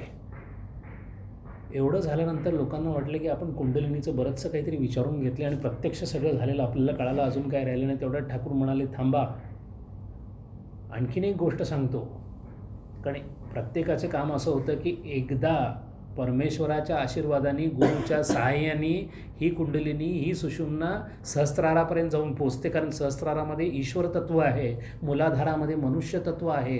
त्यामुळे जीव आणि शिव एकत्र केव्हा होतो, जीव शिव एकत्र तेव्हा होतो जेव्हा तो तिथे पोचतो. ठाकूर म्हणाले पोचण्याचे सुद्धा 5 मार्ग आहेत आणि 5ही मी अनुभवलेले आहेत. ते म्हणाले जेव्हा ही कुंडलिनी वर चढायला लागते ना तेव्हा ती बऱ्याच वेळेला एखाद्या मुंगीसारखी हळूहळू वर जाते, त्यावेळेला त्याला पिप्पलिका मार्ग म्हणतात. पण मी असंही पाहिलेलं आहे की ती बऱ्याच वेळेला तिथे वर जाताना मुंडक मार्गाने पण जाते. बेडूक कसा एका वेळेला 2-3 छोट्या उड्या मारतो तशा पद्धतीने सुद्धा अशी सुषुम्ना वर चढते, हे सुद्धा मी बघितलेलं आहे. तिसरं त्यांनी असं सांगितलं की ती विहंग मार्गाने पण जाते, एखाद्या पक्षाने कधी वर कधी खाली असं झेपावावं अशा पद्धतीने ती खाली वर करत सुद्धा वर जाते.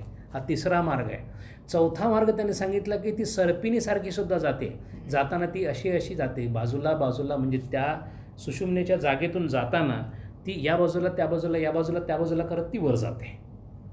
आणि सगळ्यात शेवटी त्याने असं सांगितलं की हे सगळं जरी असलं तरी ती वानर मार्गाने सुद्धा जाऊ शकते. एका फांदीवरून दुसऱ्या फांदीवर जावं तसं एका चक्रावरून दुसऱ्या चक्रावर सुद्धा ती जाऊ शकते. असे तिचे 5 वेगळे सुषुम्ना नाडीतून जाण्याचे कुंडलिनीचे मार्ग आहेत. इतकं स्पष्ट अनुभूतीपूर्ण वर्णन ठाकूरांनी स्वतः कुंडलिनीचा प्रयोग करून सगळ्यांना सांगितलेला आहे. मग ठाकूरांना विचारलं की ठाकूर तुम्ही हे सगळं वाचलत कुठे? म्हणले हे वाचण्याचा प्रकार नाही आहे, हे असं होतं असं मला आईने दाखवलेलं आहे. ठाकूरांचा अधिकार किती मोठा होता हे पाहण्याचा आपण प्रयत्न करतो आहे. अशा परिस्थितीमध्ये ठाकूरांना आणखीन एक अशी बातमी आली की ठाकूरांचे मोठे बंधू रामकुमार गेले, आपण पाहिलं होतं ते वारले. त्यांचे रामेश्वर नावाचे दुसरे बंधू होते. ठाकूरांचं घराणं जे होतं ते रामाच्या वरदहस्ताचं घराणं होतं. म्हणून ठाकूरांच्या घरामध्ये आजसुद्धा जी वंशावळ आहे त्यांच्या प्रत्येकाच्या नावामध्ये राम हा शब्द आहे. रामकुमार गेले होते, आता जे रामेश्वर होते ते ठाकूरांना म्हणाले की मी जरा कामारपुकूर म्हणजे गावी जाऊन येतो, भेटून येतो वगैरे असं सांगितलं नातेवाईकांना वगैरे. ठाकूरांनी पटदिशी त्यांच्याकडे बघितलं आणि म्हणाले जा तू, पण आपल्या पत्नीबरोबर एका बिछाण्यामध्ये राहू नकोस. त्याला आश्चर्य वाटलं, म्हणजे असं आपला भाऊ आपल्याला, लहान भाऊ आपल्याला असं सांगतोय. पण गमतीचा भाग असा होता की हे रामेश्वरसुद्धा चांगली ज्योतिषी होते. ते हो म्हणाले जसं सांगितलं ठाकूरांनी. ठाकूरांचा अधिकार त्यांना माहिती होता. आपल्या गावी गेले आणि गावी गेल्यानंतर त्यांनासुद्धा असे अनुभव यायला लागला की बहुतेक आपले दिवस भरलेले आहेत, आजार कोणताही नव्हता. त्यांना असं लक्षात आलं की आपला मृत्यू जवळ येतो आहे. त्यांच्याच घरामध्ये समोरच्या बाजूला आंब्याचं असणारं एक झाड त्या दिवशी कोणीतरी तोडत होतं, फांद्या तोडायची म्हणून तोडत होतं. त्याला सरळ म्हणाले बरं झालं इथे नाहीतरी सरणासाठी आपल्याला लाकडं पाहिजे होती, तेव्हा व्यवस्थित तोडून ठेवा बाजूला म्हणून. जसं ठाकूरांनी सांगितलं होतं तसं त्यांनी काही अवलंबलं नाही. त्यांनी एका बिछाण्यामध्ये ते आणि पत्नी दोघं राहिले आणि ठाकूरांना जशी बातमी कळाली ठाकूरांनी सांगितलं तर 5-1 दिवसामध्ये मृत्यू होईल जर तसं केलं तरी. त्याप्रमाणे बरोबर 5 दिवसामध्ये त्यांचा मृत्यू झाला. पण मृत्यू व्हायच्या अगोदर मृत्यू होणार याची खात्री असल्यामुळे त्यांनी आपल्यासाठी श्राद्ध किंवा काय काय करायचं त्याची सगळी सागरसंगीत यादी करून ठेवली होती. पण सगळ्यात महत्त्वाचा आणि आपल्या दृष्टीने महत्त्वाचा भाग असा होता की त्यांचा विधी कुठं करायचा हे त्याने सांगितले की मला स्मशानामध्ये जाळू नका म्हणून सांगितलं. मग त्यांनी आपली जागा विचारल्यानंतर सांगितले की मला जो रस्ता आहे त्या रस्त्याच्या बाजूला जाळा. आणि त्याचं कारण त्यांनी फार सुंदर सांगितलं. ते म्हणाले इथं जर मला जाळलं तर जेवढे साधू लोक इथून पुरीला किंवा इकडे तिकडे जातात ना त्यांच्या पायाखालची धूळ म्हणून मला कमीत कमी तिथे जिथे मी असेल तिथे मला आनंद वाटेल. म्हणजे सात्विक लोकांच्या इच्छा कशा असतात ह्या पाहण्यासारख्या आहेत. असं सगळं झाल्यानंतर त्यांनी आपला शेवटचा निरोप घेतला, ते गेले. इथंपर्यंत सगळं ठीक होतं, पण ते इतक्या अचानक जातील असं गावातल्या कोणालाच वाटलं नव्हतं.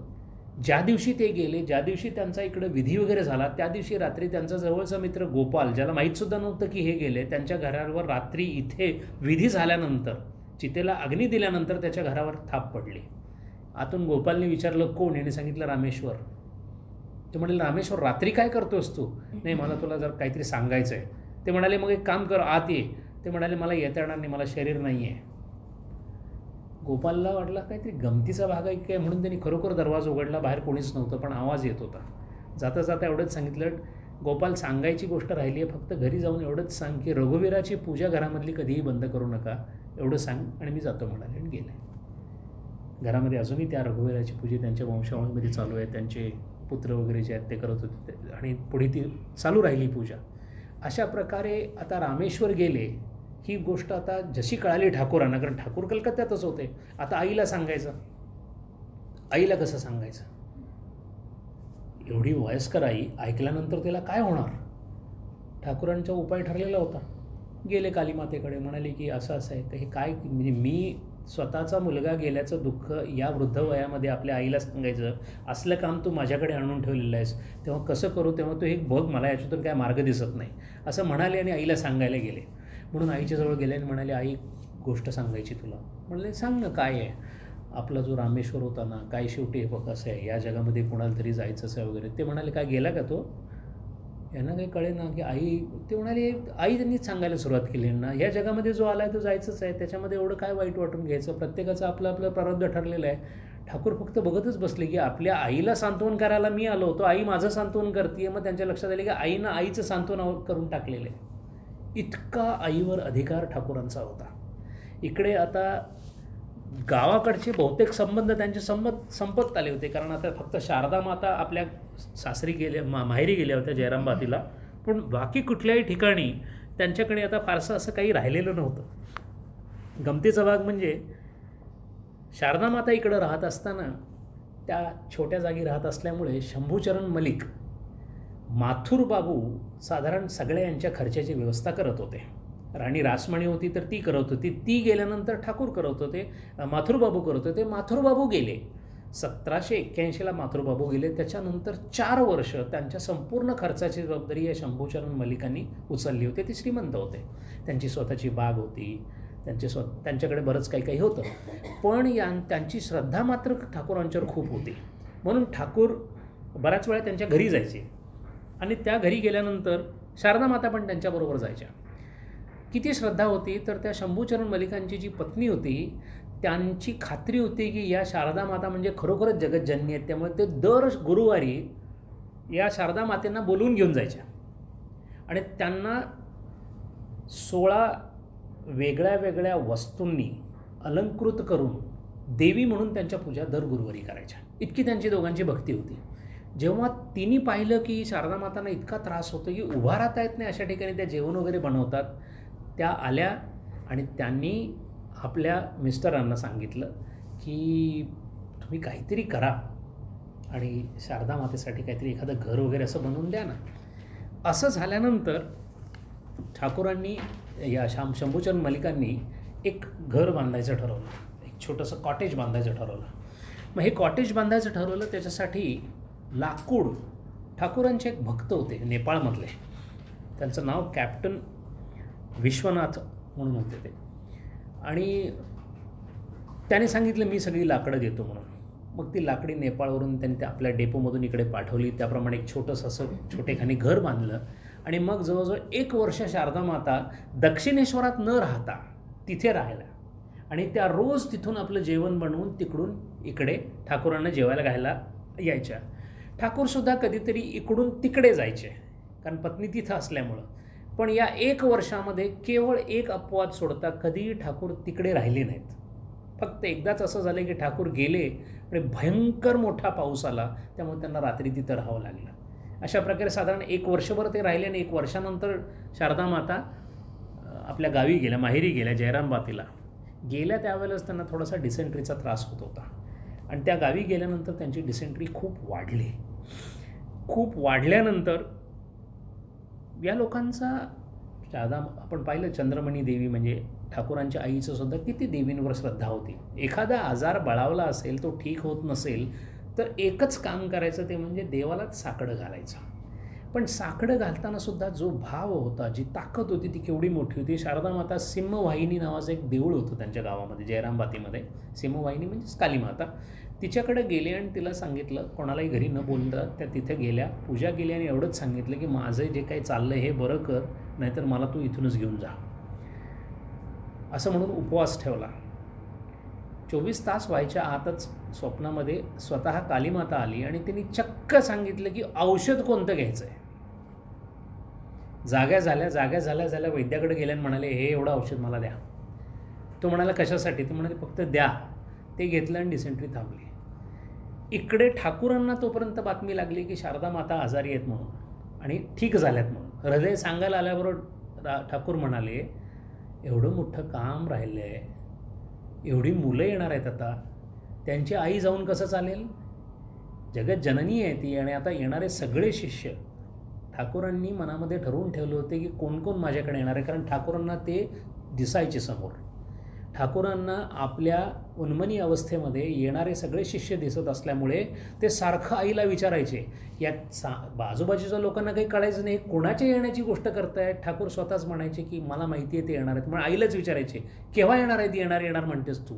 आणि हळूहळू त्यांचा भाव त्या शिष्यांबद्दल इतका उचंबळून यायला लागला की ते रडायचे.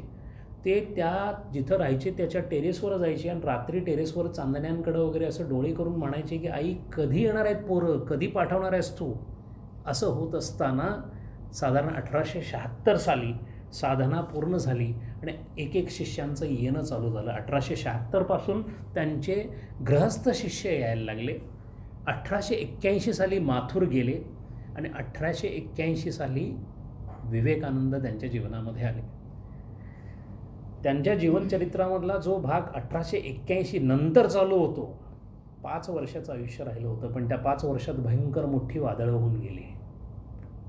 एक ईश्वर कोटीचे असे जवळजवळ 20-22 पुरुष उदयाला आले. सगळे शिष्य त्यांच्याकडे आले. त्यांच्या बऱ्याच घटना घडल्या, त्या सगळ्या आपण पाहणार आहोत. पण आत्ता या घडीमध्ये ठाकूरांचं जे काही चाललं होतं ते एवढंच होतं की साधना पूर्ण झाली होती. आईच्या पुढच्या आदेशाची वाट बघत होते की आई आता आपल्याला पुढचं काय करायला सांगणार आहे किंवा पुढे काय होणार आहे, याच्याबद्दल त्यांचं सगळं चाललं होतं. या सगळं चाललं असतानाच कलकत्त्यामध्ये मात्र वेगळी गोष्ट घडत होती.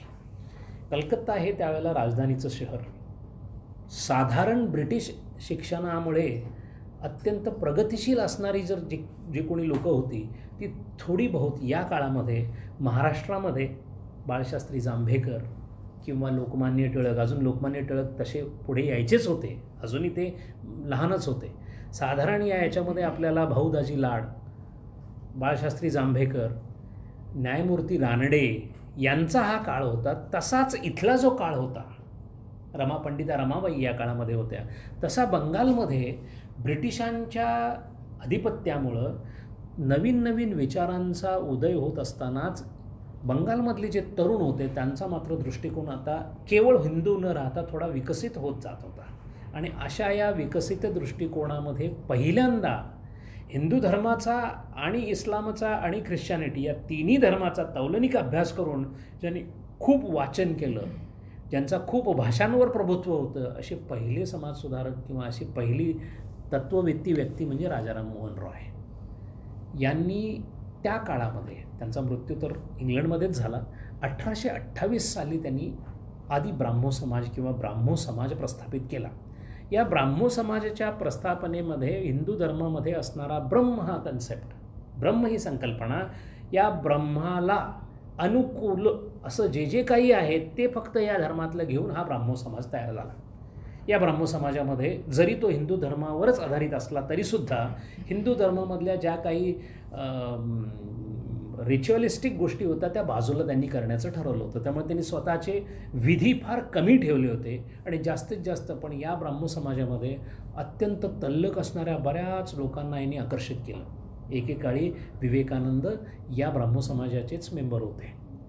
आणि या ब्राह्मो समाजामध्ये त्यावेळेला राजाराम मोहन रायांच्याबरोबर जर कोण असतील तर द्वारकानाथ टागोर होते. द्वारकानाथ टागोर म्हणजे रवींद्रनाथ टागोरांचे आजोबा. इतिहासामध्ये असं फार कमी वेळेला झालेलं आहे की एकाच घराण्यामध्ये एका पाठोपाठ एक अशा 3-4 पिढ्या अत्यंत तेजस्वी निघाल्या अशी उदाहरणं फार कमी आहेत. पैकी एक टागोरांचं घराणं आहे. राजघराण्यामध्ये सुद्धा केवळ मुघल हे एकमेव घराणं असं आहे की जिथे बाप मुलगा या पद्धतीने एकापेक्षा एक तेजस्वी निघाले. जसं आपण पाहतो की साधारण 1635 ते 1656 हा साधारण आपल्याकडे बाबर आणि त्याचा मुलगा हा पिरियड असा समजला जातो. मग या साधारण काळानंतर 1656ला ते 1703पर्यंत अकबराचं राज्य, 1703 ते 1727पर्यंत जहांगीरचं राज्य, 1727 ते 1746पर्यंत शहाजहानचं राज्य, 1746 ते 1646 ते 1707 औरंगजेबाचं राज्य. हे 5 जण एका ओळीमध्ये मध्यंतरी एक 8 वर्षाचा शेरशाह जर काळ सोडला तर हे सगळेच्या सगळे बाप मुलगा या नात्याने आपल्याला ती साधारण 100-150 वर्षाची परंपरा दिसते. तशी ठाकूरांच्याकडे सगळ्यात मोठे ठाकूर जे होते त्याला ठाकूर ऑफ जरासिंको नावाचं गाव आहे. अमुक गावचे ठाकूर, ते मूळचे टागोर होते, पण त्यांना ठाकूर ही पदवी ब्रिटिश काळामध्ये मिळाली. त्या काळामध्ये द्वारकानाथ टागोर जे होते, या द्वारकानाथ टागोरांना जी मुलं झाली त्यापैकी एक मुलगा म्हणजे देवेंद्रनाथ टागोर. हे देवेंद्रनाथ टागोर जे होते हे द्वारकानाथ टागोर अगोदर राजाराम मोहन रायांच्या बरोबर होते, ज्यांनी ब्राह्मो समाजाची स्थापना केली. पण त्याची धुरा पुढे जेव्हा राजाराम मोहन राय वारले त्याच्यानंतर हे जे देवेंद्रनाथ टागोर होते यांनी ती धुरा पुढे चालवली. या देवेंद्रनाथांना 15 मुलं, 15च्या 15 एकापेक्षा एक असे वेगळे होते. भारतातले पहिले ICS ऑफिसर सत्येंद्रनाथ टागोर हा यांचाच मुलगा. भारतातले पहिले राजयोगी प्लस म्युझिकचे नोटेशन लिहिणारे, शॉर्ट हँड लिहिणारे आणि रेडिओचा सुद्धा शोध लागणारे हेमेंद्रनाथ ठाकूर हे सुद्धा त्यांचेच भाऊ, म्हणजे यांचाच मुलगा देवेंद्रनाथांचा. भारतातली पहिली लेखिका ही त्यांची मुलगी. त्यांच्या मुली त्या काळामध्ये हॉर्स रायडिंग वगैरे करत असत, अशा ठिकाणी त्या जाऊन आल्या होत्या. त्यांचा हेतू असा होता की हेमेंद्रनाथ टागोरांनी तर जेव्हा नंतर लग्न केली, त्यांना 2 मुलं झाल्यानंतर त्यांनी केवळ स्त्री शिक्षणाचं महत्त्व कळावं म्हणून त्यांना केवळ मुली होतील अशी योजना केली. म्हणून त्यांना 7 मुली होत्या. आपल्या सगळ्या मुलींचं लग्न त्यांनी प्रत्येक प्रांतामध्ये लावून दिलं, कारण केवळ प्रांत विषय आपला एक धरून चालू नये म्हणून. असे वेगळ्या उदार विचारसरणी असणारे ते सगळं घर होतं. अशा याच्यामध्ये देवेंद्रनाथ टागोरांनी एक त्या काळी तत्वबोधिनी सभा नावाची एक सभा काढली. ती नंतर या ब्राह्मो समाजामध्ये विलीन झाली. देवेंद्रनाथ टागोर हे स्वतः योगी होते, म्हणून त्यांनी त्यांच्या संपूर्ण आयुष्यामध्ये सगळी इस्टेट जेवढी होती त्यांची प्रत्येक बंगालच्या जिल्ह्यामध्ये इस्टेट होती, संपूर्ण बंगालमध्ये ती सगळीच्या सगळी इस्टेट सांभाळली, पण स्वतःसाठी एक कपर्दिकसुद्धा त्यांनी वापरला नाही. असे ते योगी होते ज्याच्याकडे मार्गदर्शनासाठी विवेकानंद गेलेले होते. तसेच हे हेमेंद्रनाथ त्यांचे जे भाऊ होते ते राजयोगी होते, त्यांना निर्विकल्प समाधीचा अनुभव मिळालेला होता. असं हे टागोरांचं घराणं होतं. यातल्या देवेंद्रनाथ टागोरांनी हा ब्राह्मो समाज पुढे चालवला आणि या ब्राह्मो समाजामध्ये एक तरुण त्या काळी येऊन सामील झाला. त्या तरुणाचं नाव म्हणजे केशवचंद्र सेन. हे जे केशवचंद्र सेन होते हे जीवनमुक्त होते. यांच्याबद्दल यांचं जर आत्मचरित्र वाचलं तर ते खूप वाचण्यासारखं आहे, खूप वेगळं आहे. ते जेव्हा इथे आले तेव्हा त्यांचा टागोर घराण्याशी संबंध आला आणि पुढे त्यांनी ख्रिश्चन धर्माचा सुद्धा खूप अभ्यास केला आणि त्यांना असं लक्षात आलं की वैष्णवांची भक्ती आणि जीसस ख्राइस्टचे विचार यांचा समावेशक असा काहीतरी धर्म तयार होऊ शकतो. म्हणून ब्राह्मो समाजामध्ये ख्रिश्चन धर्माची तत्त्व आणली त्यांनी. त्यातलं जे जे काही चांगलं आहे ते आपल्याला घ्यायला काहीच हरकत नाही असं त्यांनी सांगितलं. त्यांच्या वक्तृत्वाचा दबदबा, त्यांच्या व्यक्तिमत्वाचा दबदबा एवढा होता की त्या काळामध्ये जेव्हा इंग्लंडला गेले तेव्हा राणींनी स्वतः विनंती करून त्यांची भेट घेतली होती, इतका त्यांचा दर्जा मोठा होता. असे हे केशवचंद्र सेन बऱ्याच वेळेला जेव्हा बोलत चालत किंवा जे काही करत त्या सगळ्यांकडं पाहता पाहता केशवचंद्रांच्याकडे पाहताना बऱ्याच वेळेला लोकांना त्यांच्या तेजाची अनुभूती येत असे. आता हे जे ब्राह्मो समाजामध्ये जितके कोणी आले होते ते सगळेचे सगळे भद्रलोक म्हणजे शिकलेले सगळे होते. त्या काळात BA झालेले, त्या काळात MA झालेले हे सगळे ब्राह्मो समाजामध्ये यायचे. या ब्राह्मो समाजाचा आणि रामकृष्णांचा काहीही संबंध नव्हता. पण गंमत अशी झाली की ठाकूर स्वतः काही गोष्टी, कारण त्यांच्या मनात विचार आला की आई ते तसं सत्यात आणून द्यायची, त्यामुळे ठाकूरांच्या मनामध्ये असं आलं की आपण केशवचंद्र सेनना भेटावं.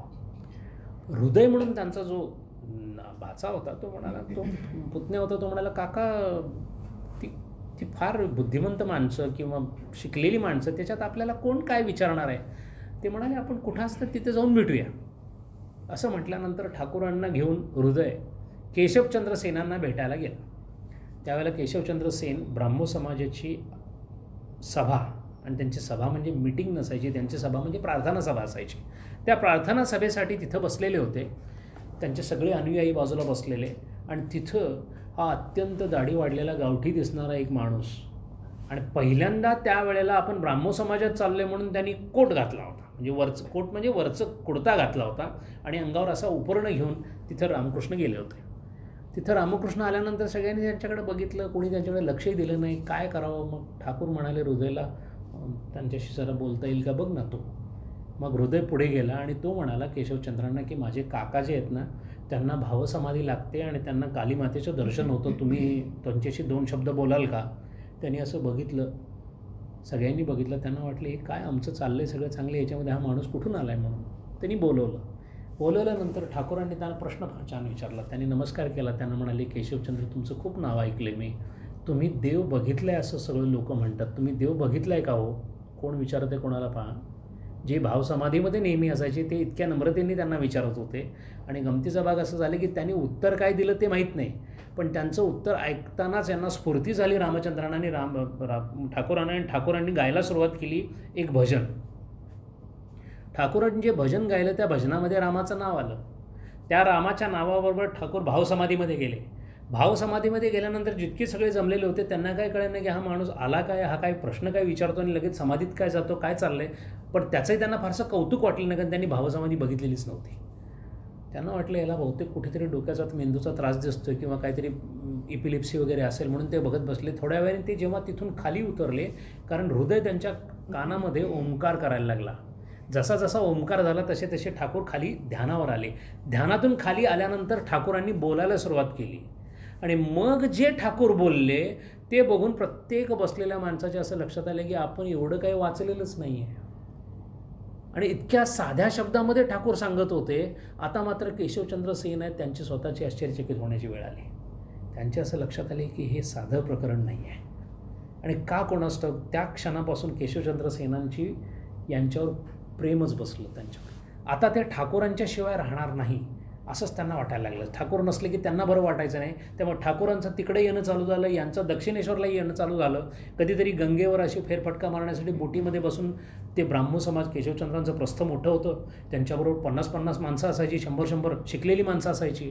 त्या सगळ्या माणसांच्या असं लक्षात आलं की एक असला कोणतरी म्हातारा इथं येतोय आणि त्याच्या मागे केशवचंद्र लागलेत. त्यामुळं अख्ख्या कलकत्त्याला रामकृष्ण परमहंस माहिती होण्याचं कारण हे केशवचंद्र सेन आहेत. आणि हे केशवचंद्र सेन असल्यामुळंच विवेकानंदांना रामकृष्ण परमहंस माहीत झाले, कारण ते ब्राह्मो समाजाचे मेंबर होते. आता गंमत अशी झाली, इकडे जेव्हा जेव्हा आत्तापर्यंत कसं होतं की इंग्लंडला जाऊन ख्रिश्चॅनिटीवर भाषण देऊन आलेले हे आणि ख्रिश्चॅनिटीचा हिंदू धर्माबरोबर संयोग झाला पाहिजे असं सांगणारे केशवचंद्र सेन जसे रामकृष्णांच्या प्रभावाखाली आले त्याबरोबर त्यांचे विचार बदलायला लागले. त्यांचे बदलणारे विचार बघून या बाकीच्या सगळ्या ब्राह्मो समाजाच्या लोकांना कळे ना की हे पहिल्यांदा आम्हाला काहीतरी वेगळंच सांगत होते, आता काहीतरी वेगळंच बोलायला लागले, तर आता कालीमातेचं नाव घ्यायला लागले. आमच्याकडे तर मूर्तीपूजा नाही आणि हे म्हणतात कालीमातेशिवाय काही दुसरं नाहीच आहे, असं कसं असू शकेल. त्यामुळे त्यांच्या समाजात फूट पडली आणि नवा विधान नावाचा एक नवीन ब्राह्मो समाज मग पुढे झाला. पण त्या ब्राह्मो समाजाचा जो काही 1867ला जी काही विभागणी झाली वगैरे त्याच्यामध्ये आपल्याला फारसा स्वारस्य नाही. स्वारस्य कुठे आहे? ठाकूरांचा त्यांच्यावर असणारा प्रभाव बघून ठाकूरांच्या काही शिष्यांनी विचारलं की केशवचंद्र सेन म्हणजे काय प्रकरण आहे नेमकं. ठाकूर म्हणाले जेव्हा परमेश्वराचा अंश मानवी शरीरामध्ये यायला जातो तेव्हा मानवी शरीर हे अत्यंत तकलादू आहे.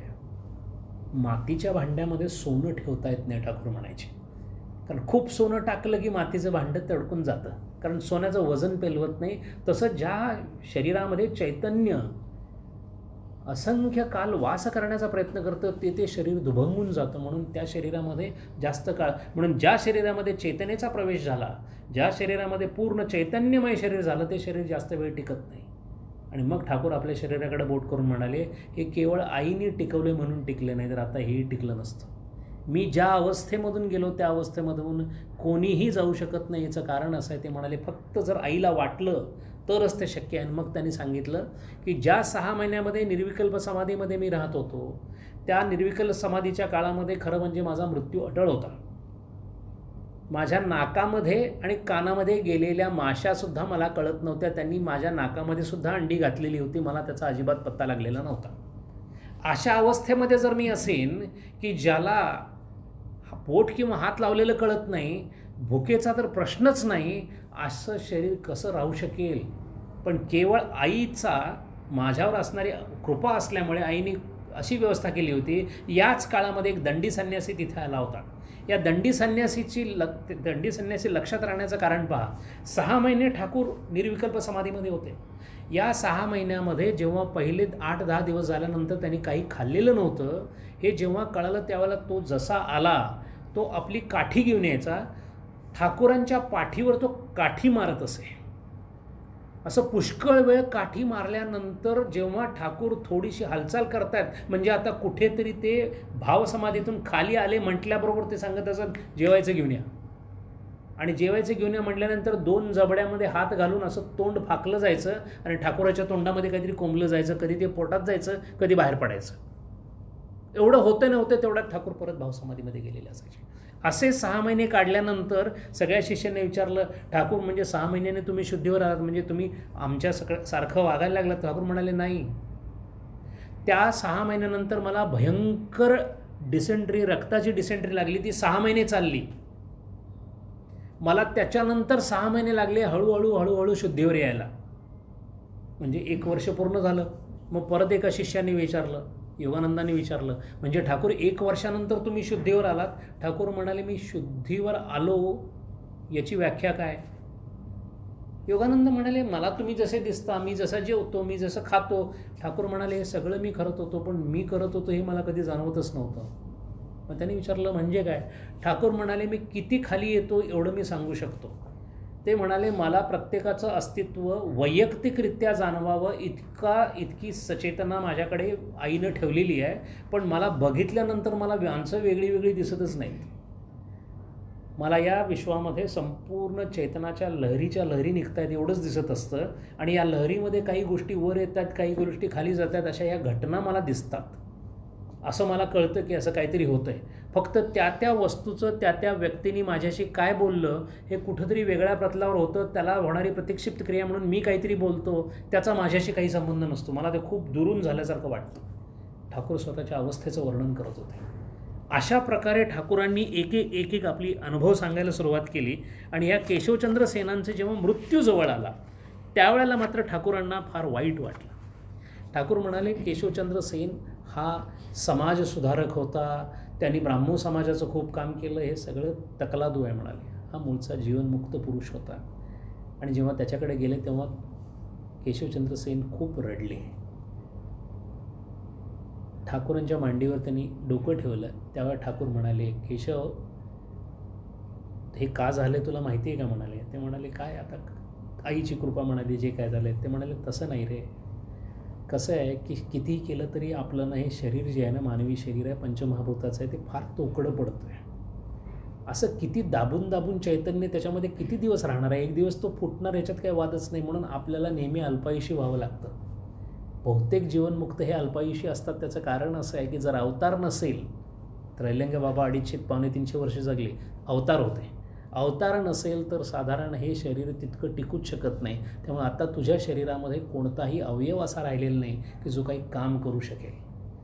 कारण 2 गोष्टींनी काम होतं. काम होण्यासाठी इंद्रियाला इंद्रिय आहे आणि मनाला हे इंद्रिय काम करतं हे कळणं आवश्यक आहे. आता हळूहळू तू पुढं चाललेला आहेस. असंच एकदा बसलेलं असताना केशवचंद्र सेन बसले होते. त्यांचे सगळे अनुयायी बसले होते, 100-150 अनुयायी होते. आणि ठाकूर असे बघत होते केशवचंद्रांकडे. एकदम म्हणाले, याची शेपूट तुटलेली आहे म्हणाले.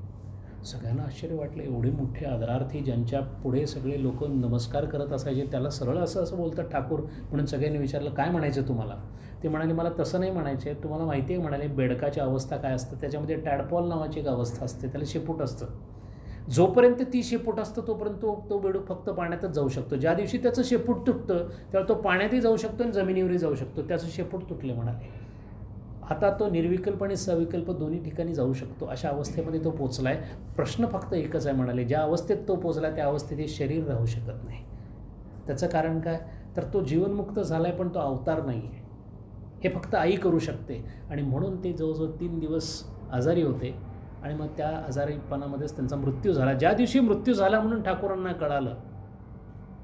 आपल्याला अशीच घटना साधारण समर्थांच्या आयुष्यामध्ये शिवाजींच्या मृत्यूनंतर वाटते. शिवरायांचा मृत्यू झाल्यानंतर इतरांना वाईट वाटलं याच्यामध्ये फारसा मोठा भाग नाही आहे.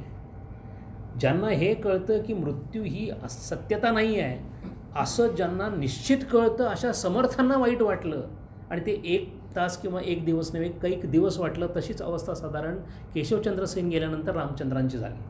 ठाकूर रामकृष्ण परमहंस ठाकूर हे जवळजवळ 3 दिवस, अगदी जेव्हा जाऊन कुणीतरी विचारलं की ठाकूर काय झालं, तर ते म्हणाले जवळजवळ मला पक्षाघात झाला आहे असं समजा म्हणाले. इतकं स्थान उच्च केशवचंद्र सेनांचं होतं. आणि मग केशवचंद्र सेन गेल्यानंतर त्यांच्या ओळखीची जितकी माणसं होती तितकी सगळीच्या सगळी माणसं ठाकूरांच्याकडे यायला लागली. आता गमतीचा भाग म्हणजे असा होता की ठाकूरांच्याकडे जशी लोकं यायला लागली तर त्याच्यात वैष्णव खूप यायचे, शैवही यायचे आणि ठाकूर प्रत्येकाला मार्गदर्शन करत होते. ठाकूरांच्या मार्गदर्शनाखाली किती लोकांना मुक्ती मिळाली याची संख्या आपल्याला माहिती नाही, कारण सगळ्यांचं काही लिहून ठेवलेलं नाही. पण ठाकूर आलेल्या भक्ताला नेहमी सांगायचे की तुझा स्वधर्म आणि स्वभाव ओळखल्याशिवाय पुढं जाऊ नकोस. आणि बरेच जण म्हणायचे की हो मला ते ना शिवाचं, ते म्हणायचे तू काय शिवाचं नाव घेतोयस, तुझा स्वभावच नाही आहे शैव. आणि त्या माणसाला आश्चर्य वाटायचं, अहो मी लहानपणापासून शिवाय पूजा केली म्हणून स्वभाव होत नाही.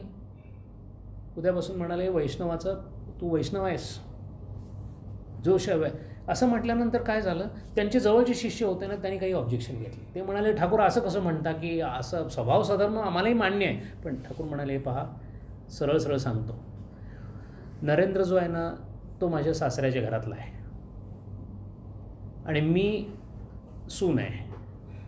कोणाला काहीच कळालं नाही काय म्हणतात ठाकूर. ठाकूर म्हणाले पहा तू पुरुष आहे त्यामुळे तो निर्विकल्पाकडे नेहमीच जाईल, त्याचं नेहमी ब्रह्मावर त्याची आराधना राहील.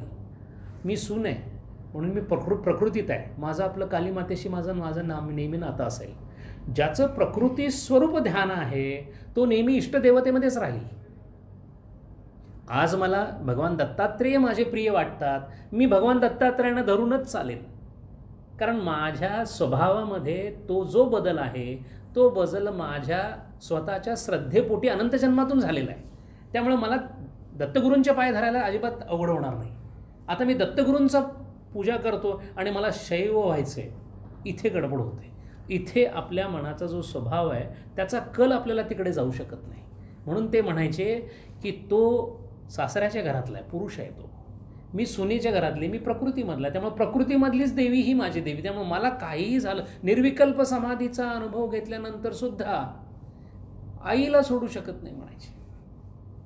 सविकल्पामध्येच राहून त्या पद्धतीने ते काम करायचे. म्हणून ठाकूर प्रत्येकाला जसं जे हवं तसं मार्गदर्शन करत असत. गिरीशचंद्र घोष म्हणून होते बंगालमधले. आपल्याकडे साधारण काकासाहेब खाडीलकर वगैरे ज्या पद्धतीने गणले जातात नाट्यशास्त्रामध्ये किंवा नाटकामध्ये सगळ्यात मोठं पात्र समजलं जातं त्यांना, तसं बंगालच्या नाट्य परंपरेमधलं सगळ्यात मोठं नाव म्हणजे गिरीशचंद्र घोष. त्यावेळेला ते म्हणजे खूप प्रसिद्धही होते आणि त्या काळी करमणुकीचं साधन म्हणजे केवळ तेच होतं. या गिरीश बाबूंची कथा अशी होती की ते रामकृष्णांचे भक्त, पण हा माणूस जरा वेगळाच होता. एक म्हणजे हा रोज संध्याकाळी दारू प्यायचा. नाटकाचं कामामध्ये असल्यामुळं कधी उठायचं, कधी झोपायचं, कधी काय चालायचं, कशाचा काही नियम कशाला नसायचा. बरं प्याले की ठाकूरांना पण शिव्या द्यायची. रामकृष्ण परमहंसांना शिव्या देणारा एकमेव माणूस. पण ठाकूर कधीच काही बोलायचे नाही. आणि ठाकूर आला की ठाकूर सगळ्यांना म्हणायचे की तुम्हाला दिसतं का कोण आहे तो. सगळे म्हणायचे हो गिरीश बाबू. अरे गिरीश बाबू नाही, भैरव आहे म्हणायचे. श्रद्धा कशी असते बघायचं असेल तर 100% श्रद्धा माझ्याकडे बघा म्हणायची. 125% श्रद्धा काय असते बघायचं असेल तर गिरीशकडे बघा म्हणायची. आणि हे गिरीश बाबूची श्रद्धा खरोखरच तशी होती. ते ठाकूरांच्याकडे यायचे आणि म्हणे, कुठलंही पुस्तक वाचलेलं नव्हतं त्याने. ठाकूर म्हणायचे जरा कमीत कमी गीता वगैरे जमत नाही म्हणायचे. मला तसलं काय सांगायचं काही कारण नाही, मला जमत नाही ही पुस्तकं. मला एकच गोष्ट माहिती आहे, या जगामध्ये फक्त ठाकूर देव आहेत आणि देवाचं ठाकूर ऐकतो आणि ठाकूरांचं देव ऐकतं, त्याच्या पलीकडे मला काय माहीत नाही. प्रचंड भाव होता त्यांचा. म्हणून एकदा ते त्यांच्याकडे आले, ठाकूरांना म्हणले आणि इतके मोकळ्या मनाचे होते ना, आले आणि म्हणाले ठाकूर आता मी काय करावं असं तुम्हाला वाटतंय. ते म्हणाले म्हणजे काय. नाही माझं धंद्याचं विचारत नाही, ते मी करतो म्हणाले, माझं मी काय करायचं ते. साधनेचं काय करू, तुम्ही सगळ्यांना काय काय काय काय सांगताय, मला काहीच सांगितलं नाही, मी काय करू. ठाकूर म्हणाले तू एक काम कर. तेवढ्यात ते म्हणाले अवघड काय सांगायचं नाही, मला जमेल असं सांगायचं. अधिकार मोठा होता. ते म्हणाले असं आहे का, एक काम कर, सकाळी आणि संध्याकाळी परमेश्वराचं नाव घे. 2 मिनटं विचार केला त्याने. म्हणले जमणार नाही. ते म्हणले असं का? सकाळी मी उठतो केव्हा? सकाळी नाव घ्या. तुम्ही मला सांगणार, पण एकदा सांगितलं की मला करावं लागणार आहे, मी तोडू शकत नाही. तेव्हा मी घेण्यापूर्वीच विचार करतो, हे जमणार नाही, दुसरं काहीतरी सांगा.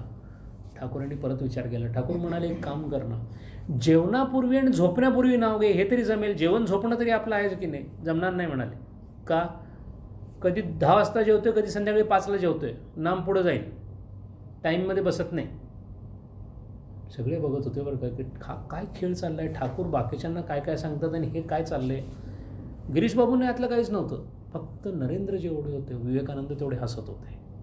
कारण विवेकानंद स्वतः म्हणायचे, एवढी श्रद्धा मला मिळाली असती तर मी कुठे गेलो असतो, अशी श्रद्धा होती त्यांची. आणि ठाकूरांचं तर स्पष्टच मत होतं की हा भैरवच आहे, हा असा वागतोय आता, कारण भैरवाचीच चिन्ह आहेत.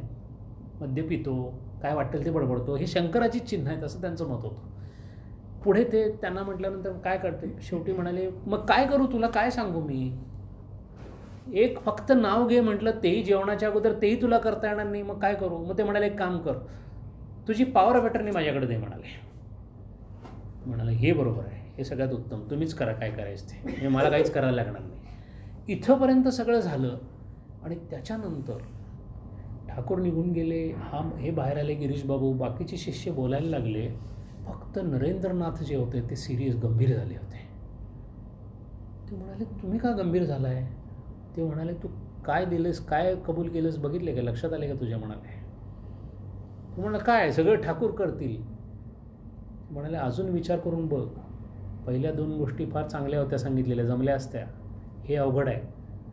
आणि मग हळूहळू गिरीश बाबूंच्या मनामध्ये विचार यायला लागले, ज्याला मी वटमुखत्यार केलेलं आहे त्याचं सतत मला चिंतन करावं लागेल, कारण माझं वटमुखत्यार त्याच्याकडे आहे. आता म्हणाले तुला दुसरं काही नाही, आता राम नाही, हरी नाही, काही नाही, आता फक्त ठाकूरांचं नाव हाच तुझा. आणि खरोखर गिरीश बाबूंनी त्यानुसार त्याचा विचार तशा पद्धतीने केला.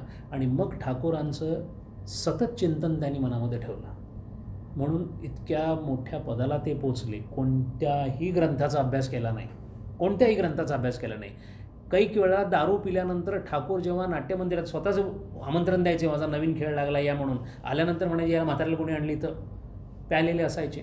सगळं असून सगळं मान्य करायचे, कारण ठाकूर एकच गोष्ट म्हणायची, आहे शिव, करेल थोडंसं काहीतरी तांडव इकडे तिकडे करतोय म्हणाले, पण आहे भैरवतो. अशा पद्धतीने प्रत्येकाची जी जी गोष्ट जशी जशी आहे तशी सांगायची. त्यांच्याकडे योगानंद महाराज म्हणून जे आले होते, 13-14 वर्षाचं पोर, 14व्या वर्षी प्रखर ब्रह्मतेज, 14व्या वर्षी प्रखर ब्रह्मचर्य, आणि कुठल्याच वस्तूवर म्हणजे इच्छाच व्हायची नाही त्यांना, घरी राहायची इच्छा होईना. ठाकूरांच्याकडे आई वडील घेऊन आल्यानंतर ते म्हणाले असं हा सारखं तुमच्याकडे यायचं म्हणतोय. ठाकूर म्हणाले ही जी अवस्था आहे ना, ही ध्यानाची पहिली अवस्था आहे म्हणाले. त्यांनी असं सांगितल्यानंतर आई वडील तर निघून गेले, पण सगळे शिष्य बाजूला बसले. म्हणाले ठाकूर हे काय सांगितलं तुम्ही. ठाकूर म्हणाले लक्षात घ्या, ज्या वेळेला तुम्ही इंद्रियांच्या माध्यमातून काम करायचं बंद करता आणि त्याच इंद्रियांना उच्च वासनेकडे प्रवृत्त करता, सात्विक वासनेकडे प्रवृत्त करतात, तेव्हा तुमच्यामध्ये होणारे बदल तुम्हाला कळायला पाहिजेत. सगळ्यात पहिला होणारा जर बदल कोणता असेल तर या जगामध्ये जे काही चालू आहे त्याच्याबद्दल एक प्रकारची घृणा वाटायला लागते. ठाकूर म्हणाले मी माझ्या साधनेच्या प्राथमिक अवस्थेत होतो तेव्हा माझ्या आईवडिलांना सुद्धा बघायला मला नको वाटायचं, हे मध्ये येत आहे तसं वाटायचं, जग मध्ये येतं आहे, मला आता कोणी नको, मी एकटा असावा, मी आणि माझा देव एवढंच असावं, बाकीच्यांमध्ये कुठेही मला कोणी गुंतवू नये. कुठल्याही प्रकारचं जगामध्ये जे काही चाललं त्या प्रत्येक गोष्टीची घृणा वाटायला लागते. अशीच ही अवस्था आहे. या अवस्थेतून मग आपण पुढे जातो. आणि मग कालीप्रसाद म्हणजे अभेदानंद महाराजांची तयारी कशी करून घेत होते ते पाहण्यासारखं आहे. हे योगानंद महाराज जे होते त्यांची गंमत अशी झाली की ते आले ठाकूरांच्याकडे, हे झाले, प्रत्येकाला बोलून घ्यायची आणि वेगळी सूचना असायची. याला एक वेगळी सूचना, त्याला वेगळी, प्रत्येकाचं अंतरंग माहीत होतं. योगानंद आल्याबरोबर काय झालं, त्याच वेळेला नारायण नावाचा एक हठयोगी आला दक्षिणेश्वरला. हे हठयोगी महाराज इतके उच्च दर्जाचे हठयोगी होते, ते बसल्या बसल्या आतडी बाहेर काढायचे आणि धुवायचे आणि परत आत घ्यायचे. हे सगळं बघितल्यानंतर गर्दी तिथं भयंकर उसळलेली असायची. ते नेती करायचे. ते जवळजवळ 20-30 फुटाचा जो रोप असायचा दोर, तो दोर नाकातनं खाली घालायचा, आतपर्यंत घालायचा आणि तो बाहेर काढायचा, असं वरचं स्वच्छ करणं. धवती तर चालूच होती. हे सगळं बघितल्यानंतर या योगानंदांना वाटलं की आपल्याला पण हठयोग यायला पाहिजे. ते बघायचे. मग ते येऊन ठाकूरांना म्हणले, ठाकूर यातलं तुम्हाला काय येतं आहे का? ते म्हणाले येते ते, पण ते काही करायचं नसतं. ते म्हणले आपण असं का? ते म्हणाले याच्यामध्ये फार मोठी गडबड आहे. तो म्हणाला काय गडबड आहे? एवढं सगळं चांगलं आहे, योग आहे, अमुक आहे. ते म्हणाले नाही, हे सगळं केलं की शरीरावर केंद्रित होतं मन. आपल्याला शरीर सोडायचं आहे तरी ऐकायला तयार नाही. मनात त्यांची अशी शंका आली की बहुतेक यांना काही त्यातली येत नाही हठयोगातलं, म्हणून मला असं सांगतायत. म्हणून तिकडे गेले. ठाकूरांना पण माहिती होतं काय चाललं आहे. तिकडे जाऊन बघत होते. एक दिवस बलराम बाबूंच्या घरी गेले होते ठाकूर, आणि त्याच्याजवळच ती योगानंद महाराज राहत होते. पोरगं होतं ते, 16 वर्षाचं पोर. ते बोलवलं त्याला, पण ते पण आले. आणि ठाकूर समोरच्या बसलेल्या लोकांना काहीतरी सांगत होते. की निमित्त असं होतं की समोरच्या लोकांचा प्रश्न तसा होता म्हणून उत्तर देत होते, पण सांगायचं याला होतं. अवतारांचं हे एक फार मोठं वैशिष्ट्य आहे. रमण महर्षी एका वेळेला सगळ्यांशी बोलत असायचे, आणि गंमत म्हणजे बऱ्याच वेळेला 2-2 तास बोलतच नसायचे. सगळे गप्प बसलेले असायचे. रमण महर्षी शांत असायचे आणि सगळ्यांच्या प्रश्नांची सगळी उत्तरं मिळालेली असायची. असं पुष्कळ वेळा झालेलं आहे. तसं ठाकूर बोलायला सुरुवात केली ठाकूरांनी सांगायला सुरुवात केली की काही नसतंय, हे सगळं करून काही होत नाही. शेवटी असं आहे, एवढं सोपं वाटतं का तुम्हाला की या जगातून बाहेर पडणं? स्वतःच्या किमतीवर तुम्ही करू शकाल. जोपर्यंत परमेश्वराचा आशीर्वाद नाही तोपर्यंत काही होऊ शकत नाही. आणि मग ठाकूर बसल्या बसल्या त्यांनी एक असं छोटंसं कवन गायलं. कवन होतं हनुमानाचं. हनुमान लव आणि कुशांना असं म्हणतोय की तुम्ही दोघांनी मला पकडलं.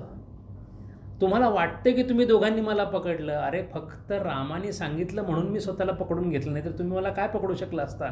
त्याच्या आशीर्वादाने तुम्ही मला पकडलं. त्याचा आशीर्वाद झाला की मला काही करता येत नाही, नाहीतर माझी ताकद एवढी की मला कोणी पकडू शकत नाही. असं ते कवन होतं. ते सांगितलं. सांगता सांगता ते गायला लागले. हनुमानाचं नाव आलं. हनुमानाचं नाव आल्यावर रामाचं, दाशरथाचं नाव आलं. दाशरथाचं नाव आल्याबरोबर अश्रूंचा पूर सुरू झाला. त्या अश्रूंच्या पुरामध्ये योगानंद महाराजांना जे समजायचं ते समजलं. त्यांच्या मनातून हठयोगाची भावना निघून गेली. आणि आपण ठाकूरांना हठयोग येत नसावा असं जे डोक्यात घेतलं, हे किती चुकीचं आहे लक्षात आल्यानंतर तिथंच त्यांनी नमस्कार केला आणि त्यांच्या डोळ्यातून पाणी यायला लागलं. ज्याचं काम व्हायचं त्याचं काम झालं, समोरच्याचं उत्तर मिळालं, सगळ्या लोकांना अनुभूती मिळाली, ठाकूर तिथून निघाले. असं अवतार काम करतो. असे हे ठाकूरांचं अवतार कार्य चालू असताना काली म्हणजे कालीप्रसाद जेव्हा आले, अभेदानंद महाराजांच्याबद्दल त्यांची पुस्तकं खूप वाचण्यासारखी आहेत. त्यांचं तत्त्वज्ञान, त्यांनी अद्वैतावर जे लिहून ठेवलेलं आहे. एडिसनचं नाव सगळ्यांनीच ऐकलं आहे. हा एडिसन आपल्या वेळातला वेळ काढून संध्याकाळी अभेदानंदांना भेटायला यायचा. कारण तो असं म्हणायचं की एवढा मेंदू किंवा एवढं शुद्ध मेंदू, एवढे शुद्ध उच्च विचार असणारा माणूस मी फार कमी बघितला आहे. असे अभेदानंद त्या काळामध्ये त्यांची तयारी चालू होती. त्यावेळेला ठाकूर त्यांना मार्गदर्शन करायचे. त्याला बघितल्यावर सांगितलं होतं, अरे हा तर योगी आहे. त्यांनी बघितलं. ते म्हणाले नाही, एवढंसं राहिले म्हणाले, फक्त तेवढ्यासाठी तो आला आहे, दुसरं काही नाही आहे. तू काय बाकी काय करू नको म्हणाले. त्यामुळे त्याचं नाव काली योगी असंच ठेवलं होतं बाकीच्या गुरुबंधूंनी. ते लागले बा ध्यानाला. काय करू म्हणाले. ते म्हणाले ध्यान कर. कोणाचं करू? तुझ्या इष्टदेवतेचं कर. गेले, इष्टदेवतेचं ध्यान चालू केलं. बरं, त्यावेळेचे शिष्य असे होते की तयारी अशी होती की प्रत्येकजण फायनललाच बसलेला असायचा. त्यामुळे ते गेले. 1 महिन्याभराचं ध्यान झालं. ध्यान आल्याबरोबर आल्यानंतर ठाकूरांना त्यांनी आपला अनुभव सांगितला की ठाकूर, मला पहिल्यांदा फक्त पाय दिसत होते, आता पूर्ण इष्टदेवता दिसायला लागली. बरं, कशी होती? रंग, प्रकाश सगळं विचारून घेतलं. म्हटलं बरोबर आहे, आता पहिल्या पातळीला आहे. आता एक काम कर, हे चालू ठेव. चालू ठेवलं. 1 महिन्याने परत आले आणि म्हणाले ठाकूर, मला खूप देव दिसायला लागलेत. एक नाही, खूप दिसत आहेत. ठाकूर म्हणाले वैकुंठाचं दर्शन झालेलं आहे. आणि त्याच वेळा सांगितलं अजून चालू ठेव, पण आता इथून पुढे एकही देव दिसणार नाही. कालीनी म्हणजे अभेदानंदांनी परत पुढे साधना चालू ठेवली. 3 महिन्याच्या आत त्यांच्यासमोरून सगळे देव निघून गेले. आणि विचारलं आता काय होतं? ते म्हणाले काहीच होत नाही. मी जेव्हा बसतो ना तेव्हा फक्त असं होतं की माझं पूर्ण मन हे अत्यंत प्रकाशाने भरलं आहे आणि पूर्ण शरीरामधून फक्त आनंद ओसंडून वाहतो आहे, एवढं मला जाणवतं. म्हणाले हां, ही 3री पायरी आहे. ठाकूर प्रत्येक ठिकाणी बोट दाखवून सगळ्यांना पुढे घेऊन जायचे. या सगळ्यांना बोट दाखवण्यामध्ये फक्त एकच माणूस होता, तो मात्र ऐकायला तयार नव्हता. तो म्हणजे नरेंद्रनाथ. ठाकूर सांगत असायचे, दरवेळेला ह्यांचं उलटं काहीतरी चाललेलं असायचं. आणि ठाकूरांच्या समोर ठाकूरांनी बोलल्यानंतर उलटं कोणी बोलत नसे, फक्त एकच माणूस उलटं बोलायचं, ते म्हणजे नरेंद्र. आणि त्यांना खूप वाईट पण वाटायचं. ठाकूर म्हणायचे नरेंद्रला, अशी कशी टीका करतोस रे तू? ते स्पष्ट म्हणायचे, हे काली काली नावाचं जे प्रकरण आहे ना, हे एवढं बंद करून टाका म्हणाले. निर्गुण ब्रह्म असतं हे सगळं मला मान्य, पण हे काय प्रकरण आहे म्हणाले, काली काय आहे आणि हे काय आहे वगैरे. ते म्हणाले, तुझी मतं तुझ्याकडे ठेव, मोठ्याने बोलू नकोस, इथे लोक येतात, त्यांची श्रद्धा आहे, त्यांना वाईट वाटतं. ते म्हणले, मला तसलं काही समजत नाही. एक दिवस खरोखर बाहेरच्या बाजूला प्रतापचंद्र हाजरा आणि हे दोघं बसले, ते दोघांची चर्चा चालली होती आणि ते कानावर आलं ठाकूरांच्या. काली बिली सगळं झूट आहे म्हणाले, काय फरक नाही, ते आता सांगतात ठाकूर म्हणून, माझा काय त्याच्यावर विश्वास नाही. नरेंद्रांचा अधिकार बघा. आणि असं असून सुद्धा त्यांना बाकीचे लोक येऊन म्हणायचे ठाकूरांना, काय बोलतो. ठाकूर म्हणायचे, तुम्ही गप्प बसा, ते मी बघतो आणि नरेंद्र बघतो. हे पात्र जे आहे हे बाकी कोणाला झेपणार नाही, तेवढ्यासाठीच माझा जन्म झाला आहे, मी त्याला काय बघायचं ते बघून घेतो. हळूहळू कसं त्यांनी विवेकानंदांना सुद्धा त्या मार्गामध्ये आणलं, ते सगळं आपण पाहिलेलं आहे विवेकानंदांच्या चरित्रामध्ये. अशी त्यांची इकडं तयारी चालू झाली होती. त्या काळामध्ये आणखीन काही गोष्टी घडल्या. एक तर 1879 पासून ठाकूरांच्याकडे येणं चालू झालं, शिष्यांचं येणं चालू झालं. आणि या शिष्यांचं जे येणं चालू झालं, त्या येण्यामध्ये ठाकूरांची एक अशी गंमत होती की पहिल्यांदा गृहस्थ शिष्य आले आणि मग ज्याला मोनॅस्टिक डिसायपल, ब्रह्मचारी शिष्य, हे नंतर आले. ठाकूरांना कोण शिष्य येणार याचे सगळे चेहरे अगोदर माहिती होते. त्यामुळे ठाकूरांच्याकडे आल्यानंतर ठाकूर म्हणायचे, एक अजून आला. शेवटचा शिष्य जेव्हा आला तेव्हा म्हणाले, आई संपलं सगळं, झाले, याच्या पुढं कोणी येणार नाही. म्हणजे प्रत्येक घडणारी गोष्ट ठाकूरांना जशीच्या तशी माहिती होती. याच काळामध्ये ठाकूरांना अशी भावना झाली की गौरांग म्हणजे चैतन्य महाप्रभू भक्तिरसामध्ये न्हावून ज्या वेळेला कृष्णाची आराधना करत असायचे त्यावेळेला एक संकीर्तन चालायचं. आणि त्यावेळेला त्या काळामध्ये म्हणजे महाप्रभूंच्या काळामध्ये नित्यानंद आणि अद्वैत आनंद हे त्यांचे दोन शिष्य. चैतन्य महाप्रभू तर कधीही शुद्धीवर नव्हतेच, ते नेहमीच राधाभावामध्ये असायचे. त्यामुळे त्यांचं जेवण खाण्यापासून सगळं जे आहे ते हाताला धरूनच करायला लागायचं. कारण ते कधी फक्त लोक यायचे म्हणजे फक्त गौरांगांना बघायचं आणि धन्य व्हायचं. कारण ज्यांनी ज्यांनी त्यांच्या शरीराकडे त्यांचं दर्शन घेतलं त्यांना अनुभूतीच व्हायची वेगळी, कृष्णाची अनुभूती झाल्यासारखं वाटायचं. ते वर्षातून एकदा संकीर्तन करत असत. त्या संकीर्तनामध्ये लाखो लोकांचा सहभाग असे आणि कृष्णाचं गुणगान करत हरिबोल असं बोलत बोलत ते लाखो लोक, चैतन्य महाप्रभू, त्यांचे शिष्य सगळेच्या सगळे असे चाललेले असायचे. ते संकीर्तन असं म्हणतात की ते संकीर्तन पाहायला वर देवांची गर्दी व्हायची, असं वर्णन आहे वैष्णवामध्ये. असं संकीर्तन आपण बघावं अशी इच्छा ठाकूरांना झाली. ठाकूरांना इच्छा झाली म्हटल्याबरोबर आता कालीमातेकडे काही दुसरं काही नव्हतं, कारण त्यांची इच्छा ही फलद्रूप झालीच पाहिजे. म्हणून ठाकूर असं फक्त आपल्या राहत्या घराच्या त्या खिडकीतून बाहेर बघत होते पंचवटीकडं. आणि पंचवटीमध्ये बघता बघता एकदम तिथं संकीर्तन चालू झालं आणि संपूर्ण पंचवटीमध्ये हजारो लोक तिकडून अशी चालत येत आहेत. समोरच्या बाजूला चैतन्य महाप्रभू आपल्या भक्तिरसामध्ये पूर्णपणे डुंबून डोलत आहेत. आजूबाजूला नित्यानंद आणि अद्वैतानंद हे दोन्ही ते गाणं गात आहेत. हे सगळं असं चालत चालत चालत पुढे हे प्रत्यक्ष दर्शन घेतलं आणि त्यात ठाकूरांनी जी चेहरे बघितले ते चेहरे तसेच्या तसे त्यांच्या लक्षात झाले. त्याची वर्णनं त्यांनी नंतर सांगितलेली आहेत. मला इतक्या उंचीचा असा एक माणूस दिसला आणि तो कसा सांगितलं. त्याच्यानंतर जेव्हा त्यांचे गृहस्थ शिष्य किंवा बाकीचे शिष्य आले त्यावेळेस सांगितलं, हा एक तिथं होता, हा एक तिथं होता. असं सांगितल्यानंतर ठाकूरांनी सांगितलं, आता माझ्याकडे येणारे जी माणसं असतील, शिष्य असतील, ते 3 प्रकारचे असतील. एक असा असेल तो माझ्याकडे येईल, साधनेच्या अंतिम टप्प्यात पोचेल आणि या मायेला छेदून तो निर्विकल्प समाधीमध्ये जाईल आणि तो परत येणार नाही. तो जीवकोटी असेल. माझ्याबरोबर 6 शिष्य असे येतील की ते केवळ ईश्वरांनी जन्मतःच मायेच्या बाहेर काढून पाठवलेले आहेत. त्यांना जन्मापासूनच मायेचं बंधन असणार नाही. त्यांना ईश्वर कोटी असं म्हणतात. तसे 6 शिष्य माझ्याकडे येतील आणि बाकी सगळे माझे जे शिष्य असतील ते गृहस्थी शिष्य असतील. ठाकूरांची गंमत अशी होती, निर्विकल्प समाधीमध्ये काय चाललं हे कळत नव्हतं. खाली आल्यानंतर जेव्हा विद्यामायेमध्ये असायचे, अविद्यामायेमध्ये ठाकूर कधीच नव्हते. अविद्यामायेमध्ये नसल्यामुळं समोरील स्त्री आल्यानंतर ठाकूरांना ही स्त्री आहे अशी भावनाच होत नव्हती. पण स्त्रीला मात्र ठाकूर स्त्री आहेत असं वाटत असायचं. म्हणून ठाकूर स्त्रियांच्या बरोबर इतकं बोलायचे. पुष्कळ स्त्रिया आपल्या आईला किंवा सासूला सांगणार नाहीत त्या गोष्टी ठाकूरांना सांगत असायच्या. आणि ठाकूर अक्षरशः त्याच्यात भाग घेऊन घरच्या अडचणीमध्ये सुद्धा त्यांना सल्ले देत असत. इतका मनामध्ये कोणत्याही प्रकारचा लिंगभाव असा त्यांच्या मनामध्ये नव्हता. अशा ठाकूरांच्या याच्यामध्ये पुढे अशी अवस्था झाली की ठाकूरांच्या त्या विद्या मायेमध्ये ठाकूर जेव्हा अनुकंपेने सद्गदित व्हायचे तेव्हा ते ज्या पद्धतीने वागायचे, ईश्वर जसा वागतो तसे वागायचे. म्हणून त्या काळामध्ये त्या अवस्थेमध्ये ठाकूरांना असं वाटायचं की सगळ्या जगाचं कल्याण व्हावं, सगळे सर्वे भवन्तु सुखिनः ही जी प्रार्थना आहे ती प्रार्थना त्यांना दृश्यात दिसायची.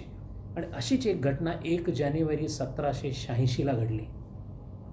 फार वेगळी विचित्र घटना, आजपर्यंत कोणत्याही अवतारामध्ये न घडलेली, अधिकाराच्या श्रेणीमध्ये अत्युच्च अधिकारातली ही घटना आहे. ही घटना घडली 1 जानेवारीला. त्याला कल्पतरू दिवस असं म्हणतात. आजही हा दिवस साजरा केला जातो. 1 जानेवारी हा नेहमी कल्पतरू दिवस म्हणून साजरा करतात.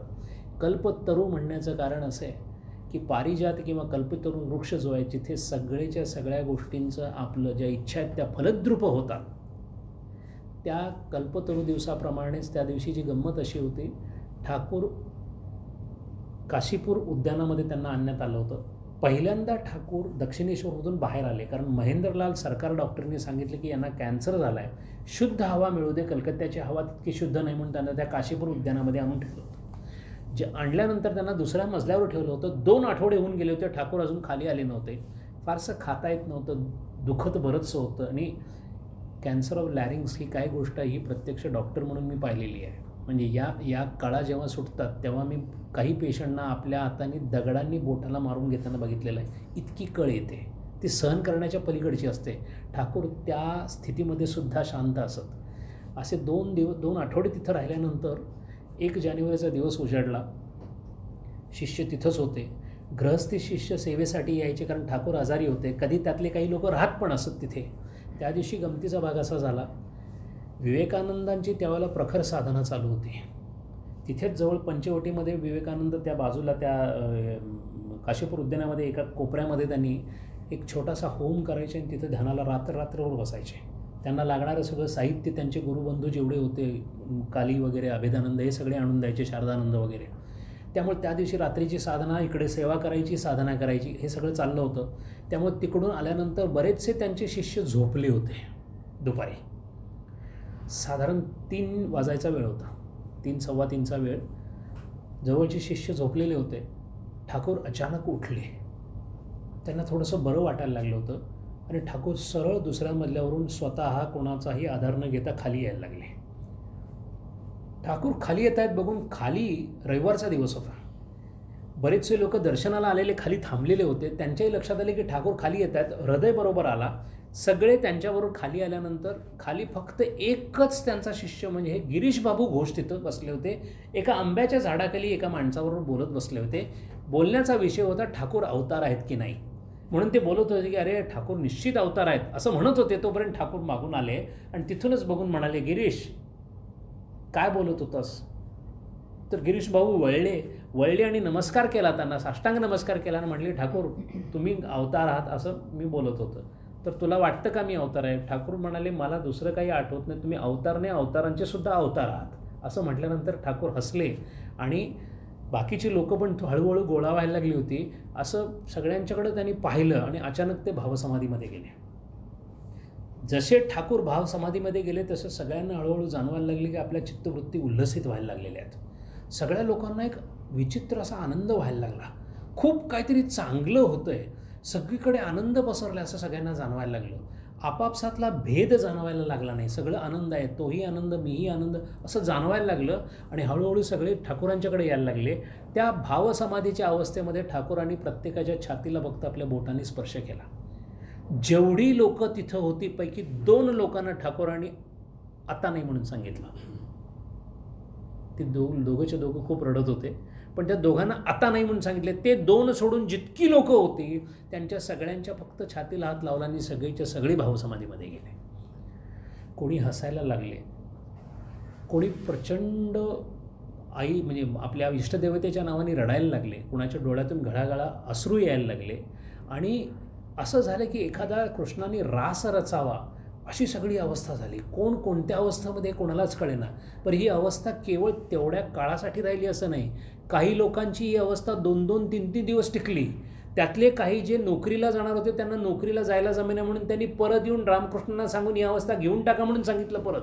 त्यांना कळालं सुद्धा नाही की निर्विकल्प समाधीचा अनुभव मला मिळाला आहे आणि तुम्ही परत करतोय देवाकडे हे त्यांना कळालं नाही, कारण त्यांना माहीतसुद्धा नव्हतं की ही भावसमाधी.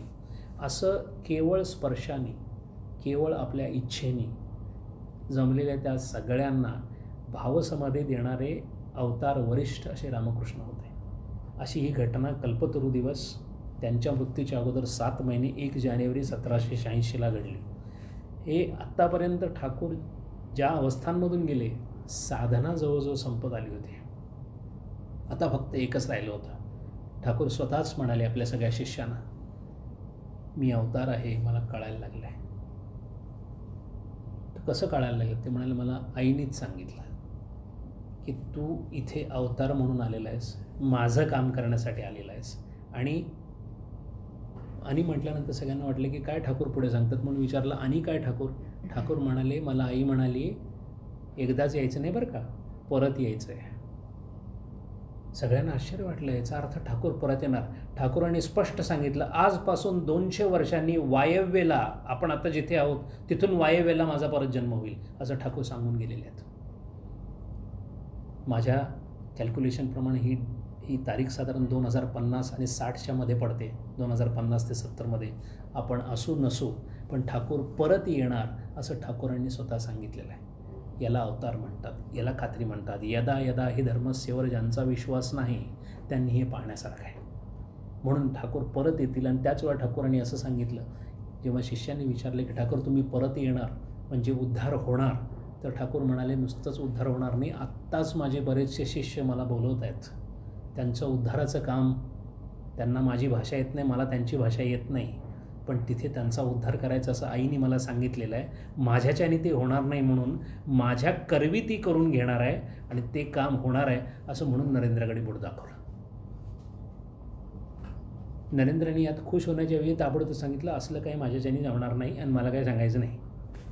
विवेकानंदांचं असं हेच होतं. ठाकूरांनी असं सांगितलं, तू भले नाही म्हणशील, मी हो म्हणेन, तू नाही म्हणे, याचा काही संबंध नाही. आईने सांगितलेलं आहे, झक मारत करावं लागेल. दोघांचे संवादच नेहमी असं खटक्याशिवाय संवादच नव्हता. ठाकूरांचा आणि विवेकानंदांचा कधी सरळ संवाद झालेलाच नाही. आणि 90% वेळेला नरेंद्रनाथांनी रागवून बोललेले, ठाकूर शांत बसलेले. डिफेन्सिव्हवर ठाकूर असायचे. कारण ठाकूरांचं मत असं होतं की उन्मनी अवस्था किंवा भावसमाधी लागते म्हणून माझ्याकडे लोक येतात की मला भावसमाधी लागावी. एकच मुलगा आहे, तो माझ्याकडे येत नाही, काहीच मागत नाही आणि त्याला भावसमाधी लागत नाही, पण तो त्याच्याही पलीकडे आहे. सगळ्यांनी विचारलं कोण? ते म्हणाले नरेंद्र. ज्याचा 9 दशांश मेंदू हा ईश्वरानेच भारलेला आहे असं ते पोरगं आहे, असं ठाकूर म्हणायचे. आता या घडीला ठाकूर पोचले होते. 1776 आलेला होता. 4 वर्षामध्ये पहिले गृहस्थी येणार होते आणि 1780 नंतर ब्रह्मचारी शिष्य यायला सुरुवात होणार होती. किती किती आले, काय काय झालं, कसे कसे तयार झाले, कशा पद्धतीनं शिष्यवृंद तयार झाला, प्रत्येकाची काय तयारी होती, प्रत्येकजण कोणत्या तयारीतून गेला, यातला प्रत्येक व्यक्ती हा जीवनमुक्त होता. 6 लोक ईश्वर कोटी म्हणजे ईश्वरच होते. हे कोण होते, कसे आले, कुठून आले, काय झालं, हे सगळं बघूया. हरि ओम. ओम पूर्णमद पूर्णमिदं पूर्णात् पूर्णमुदच्यते पूर्णस्य पूर्णमादाय पूर्णमेवावशिष्यते. ओम शांति शांति शांति.